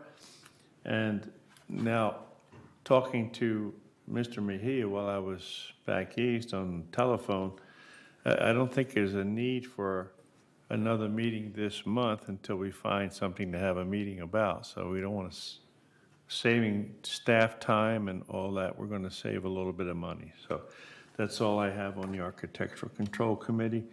Now, report on Member Hearing Committee. Director Ardani is not feeling well today, and she has an excused absence. So I don't have a report for her committee there. Report on the Governing Documents Committee review. Director Blackwell, please. Okay, we did not have a meeting in May, so we do have one in 3 days, I think. It's very soon. So we will look forward to that. Thank you. I believe it's on June 16th. Yeah. At 1:30 p.m. in the boardroom. Now, report on Landscape Committee, Director Casey. Yes. Yes, we met on June 9th. I did that virtually from Idaho, and Maggie did chair the meeting. And we discussed various things and approved, various staff recommendations. And we also chose our advisors, which are Mary Jo Sinclair and Ann Beltran for the Landscape Committee. And we chose the ad hoc committee, which includes 8 people, including myself. And so that will start in June. What would you say? June. We'll start a meeting in June. We'll have to make arrangements for it. And Lenny did bring up that we need to appropriate some money in the budget for the turf reduction. And so that is being considered in the next revision of the budget. That's what I have. Thank you, Director Casey. Let's see what we got here. Report on maintenance and construction. Director English, do you have a report for us? Yes, I do. A brief one anyway. The committee met on April the 27th. The next meeting is going to be June the 22nd at 9 o'clock in the boardroom and as a virtual meeting. There was a fair amount of discussion on both solar and the progress that we are having with the epox lining. And our staff are doing very good works and giving us good reports on that. Thank you. Thank you, Director English. Report of the United Resident Committee, Director Lee. Yes, we had a meeting last Thursday, and Director Eckhart was with me. There were quite a few complaints regarding cul-de-sac 205. So after the meeting, we both went and visited and validated their complaints. We have sent out the emails to different people in charge. So we're in a process of getting a response delivered back to the residents. Thank you. So next meeting will be July 14th. Thank you, Director Lee. And let's do a quick review of the GRF committee highlights. Report of the GRF Finance Committee. Director Ascari, can you help us out there, please? Yes, thank you, Mr. President. Actually, last month, GRF didn't have a finance, so we had no meeting on May. Therefore, I don't have any report for that. All I can say tomorrow, actually, is June 15 at 1:30. GRF has a meeting, and I encourage residents just join us virtually if they cannot be in person. Thank you. Thank you, Director Ascari. The Strategic Planning Committee, GRF Strategic and Planning Committee, Director Casey, do you have a report? Just that the chair presented a questionnaire to be responded and workshop. And so the next meeting is to be announced. I couldn't find when that is, so. Thank you, Director Casey. GRF Community Activities Committee, Director Blackwell, do you have something for us? Yes, we met on Thursday, June 9th. We had a discussion and we passed an amended garden center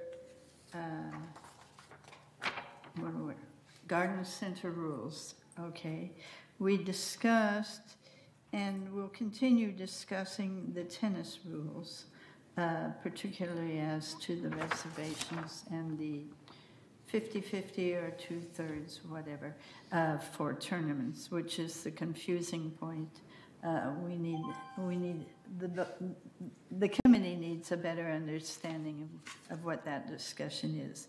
We still do need staffing in the clubhouses. Part-time staff can be residents, so if residents are looking for a part-time job, they can perhaps work in a clubhouse. Lifeguards, we need lifeguards. There is a nationwide shortage of lifeguards at this time, apparently. Clubhouse 3 is still undergoing renovation. And let's see, the date of our next meeting is July 14th. That's Thursday at 1:30. Thank you, Director Blackwell. There's something else here. I don't know if we have anybody on this, the Equestrian Center Ad Hoc Committee. Yes. Has anybody been attending Yes, that? I was there in May. Director Lee, could you give Yes, us a I was report, there please? in May 25th. Probably right now the Equestrian Center is the hottest place in town. Yeah, they had a great success with the Renaissance Fair. They also have, well, it's going to be better, but as of now, we have a 6 months waiting list to get on the horseback riding. So they're getting busy, getting more horses, getting adding staffs and getting a trainer. So they're trying to improve so that the people who want to come and ride a horse, they don't have to wait for 6 months. So actually, there was an article in the Breeze about this horse riding, and one of the residents came back and complained about the long wait. So they're working on it, but it's right now very exciting. Lots of things are happening there right now. Thank you. Thank you. Director Lee, I have one observation.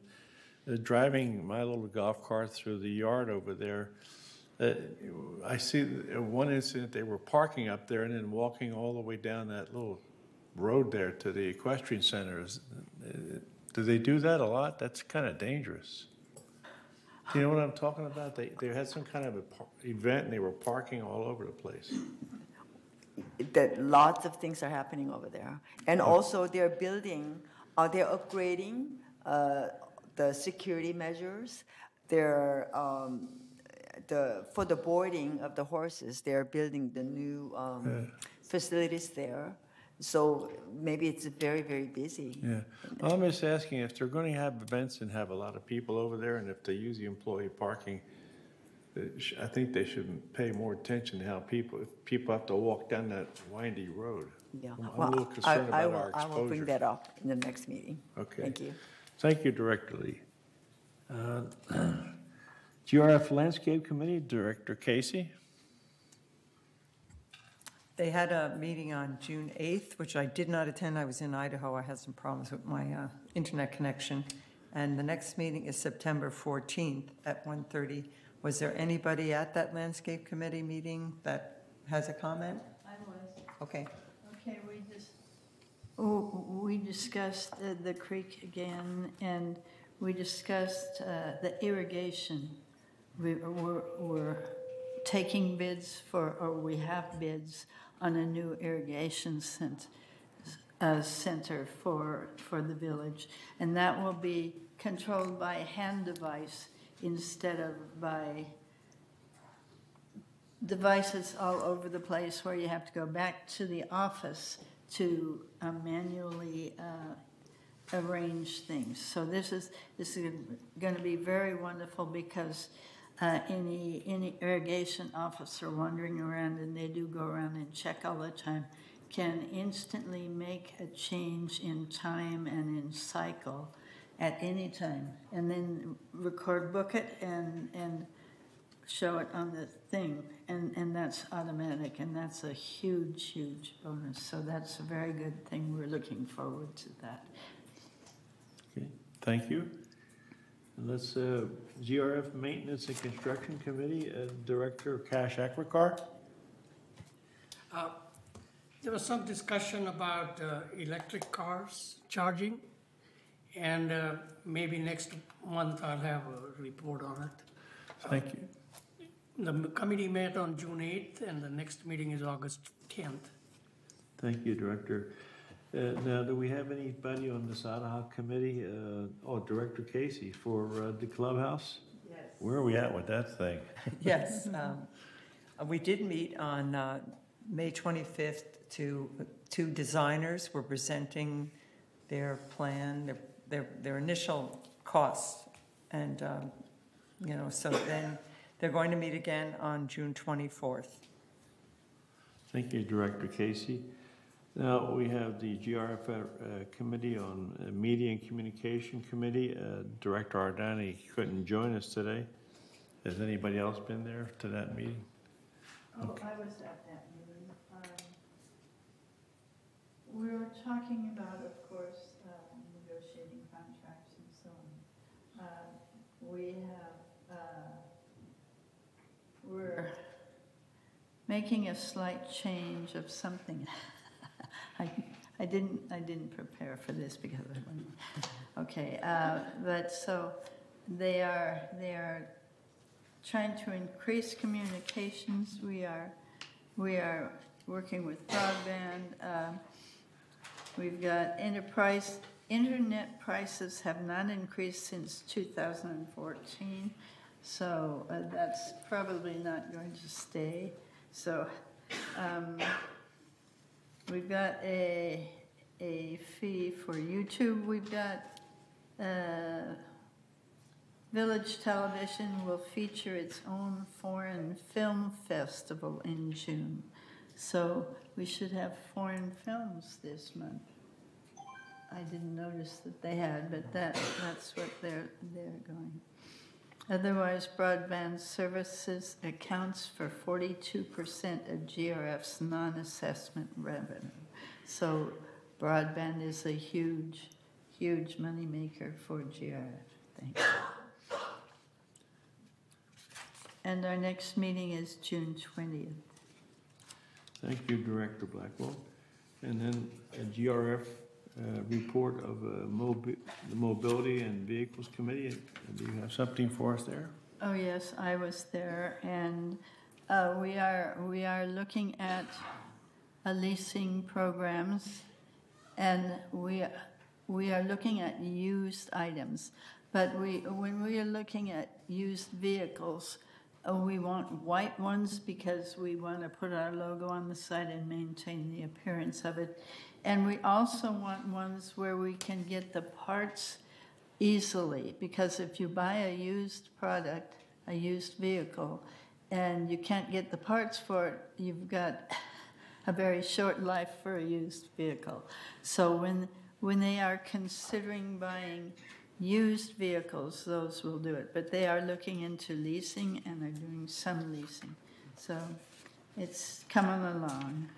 We don't have, we are still short some vehicles because they didn't get shipped over from wherever they were coming. But we're like 7 or 8 vehicles short. We're almost at our full vehicle supply now, so it's not as bad as it was earlier when we had very few of our replacement vehicles. Thank you. Okay, Director Blackwell, can you continue on with the report GRF Security and Community Access Committee? Right, okay. We met the new Chief Nunez, Eric Nunez, who's taking over, and that was very good. The RV update. The RV lot parking statistics, the waiting list is based on the size of the RV. So we have only so many of the small ones and fewer of the large ones, and so on and so on. So we can say our list is varied, and you could say, well, you put these 10 in this category, except they don't fit in that category. So we have to maintain the categories according to the size of the RV. And there's always a waiting list, but it's okay. All right, then they said, we're going to, going ahead with solar-powered stop signs.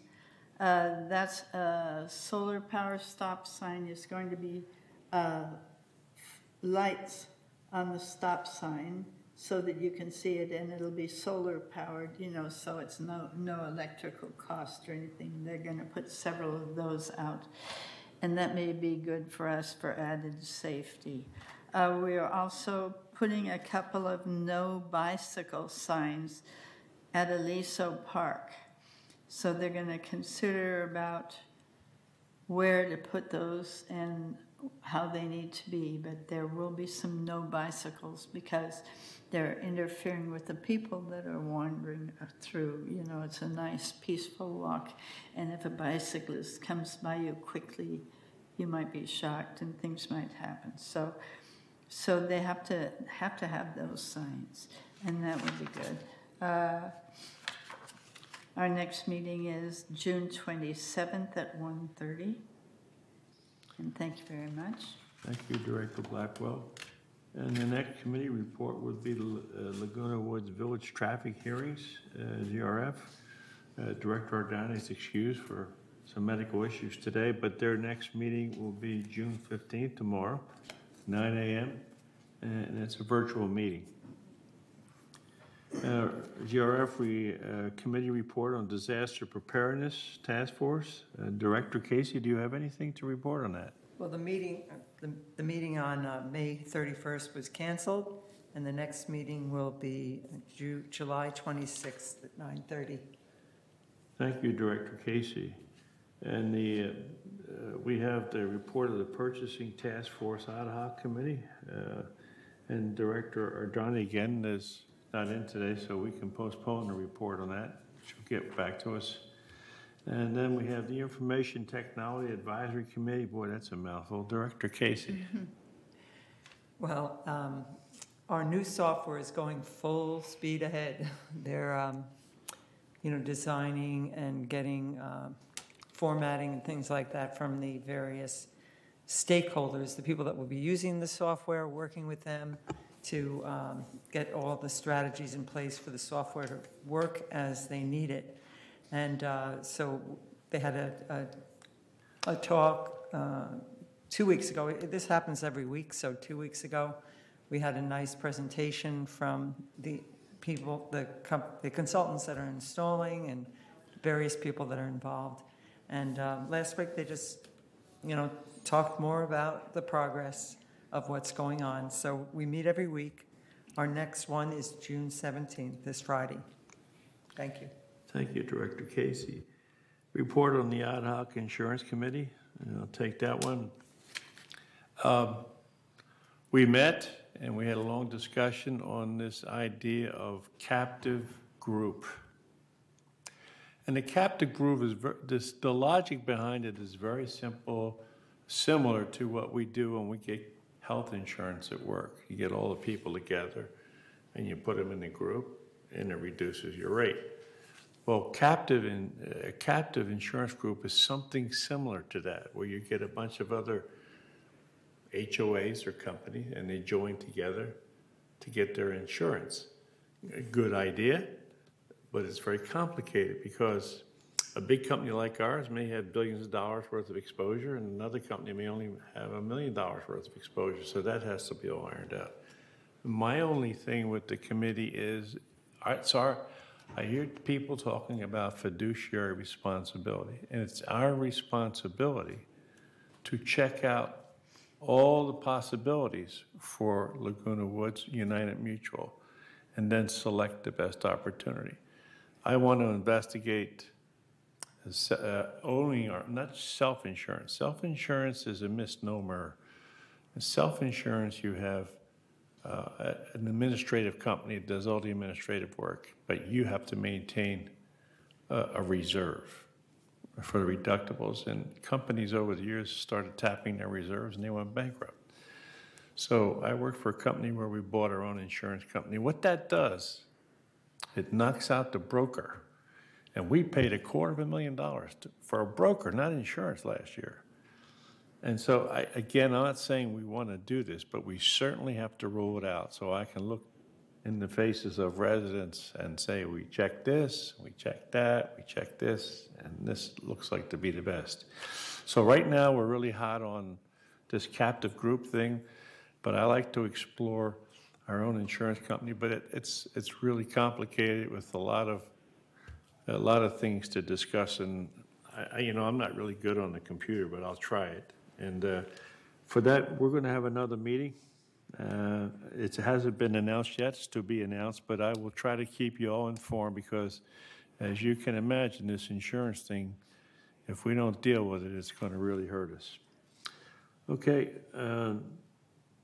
and the website, the ABHOP website committee, that's going to meet on July 6th. We really haven't done a whole lot on that yet, but I volunteered my services because I have access to people who work in Hollywood on that, and you know, they've been do this stuff all the time, so I can filter that into the committee, and that ad hoc committee is again on July 6th at 10 a.m. and it's going to be in the Sycamore Room. So, Mr. President, can I add one sentence here? Sure. With your permission, thank you. All I wanted to say that because we voted on that one in favor of you, I was angry. You didn't let me to tell you I want to put off this committee and you be in because you said you have access for someone. But you didn't let me to say that one when we were voting on that. I wanted to announce and VMS here and take my name totally off as committee member or as an alternate. Take it off and put President Liberator on that one. That's what I wanted to say, but you didn't let me to say when we were voting on that one. I apologize. I apologize, Director Ascari. Forgive me. Okay, so I hope VMS hear what I said. Take my name totally off of that one, and President Liberator put President Liberator on that one, even as an alternate board member. Thank you. Thank you, Director Ascari. Item 17, future agenda items. All right. Yeah, I've got a future item. That great presentation that Pearl gave on the Equestrian Center, one thing she forgot, and that was they're having a barbecue. And it's going to be, I don't know whether it's this coming Monday or the following Monday, but if you haven't been to one of their barbecues, you should get out and go. And they're very good. I think it's costing, $10 or $15 now, but it's well worth the trip. I love barbecue. You what? And Siobhan, do we have anything for future agenda items that you would want to put in? Okay, no, thank you. Anybody else? All right, so it is now, well, what is it, 1:42? 1:22. It's currently 1:22. Okay, 1:22, so let's break for... But the back of the room is only 1:21? Well, that's always behind this thing. 1:22, so let's give ourselves 30 minutes for lunch, all right? So it'll be, what, 1:52 when we reconvene in the Willow Room? Is that correct, Mahela? Yes, that's correct. Okay, all right, 1:52 in the Willow Room. Thank you very much for putting up with me. Thank you.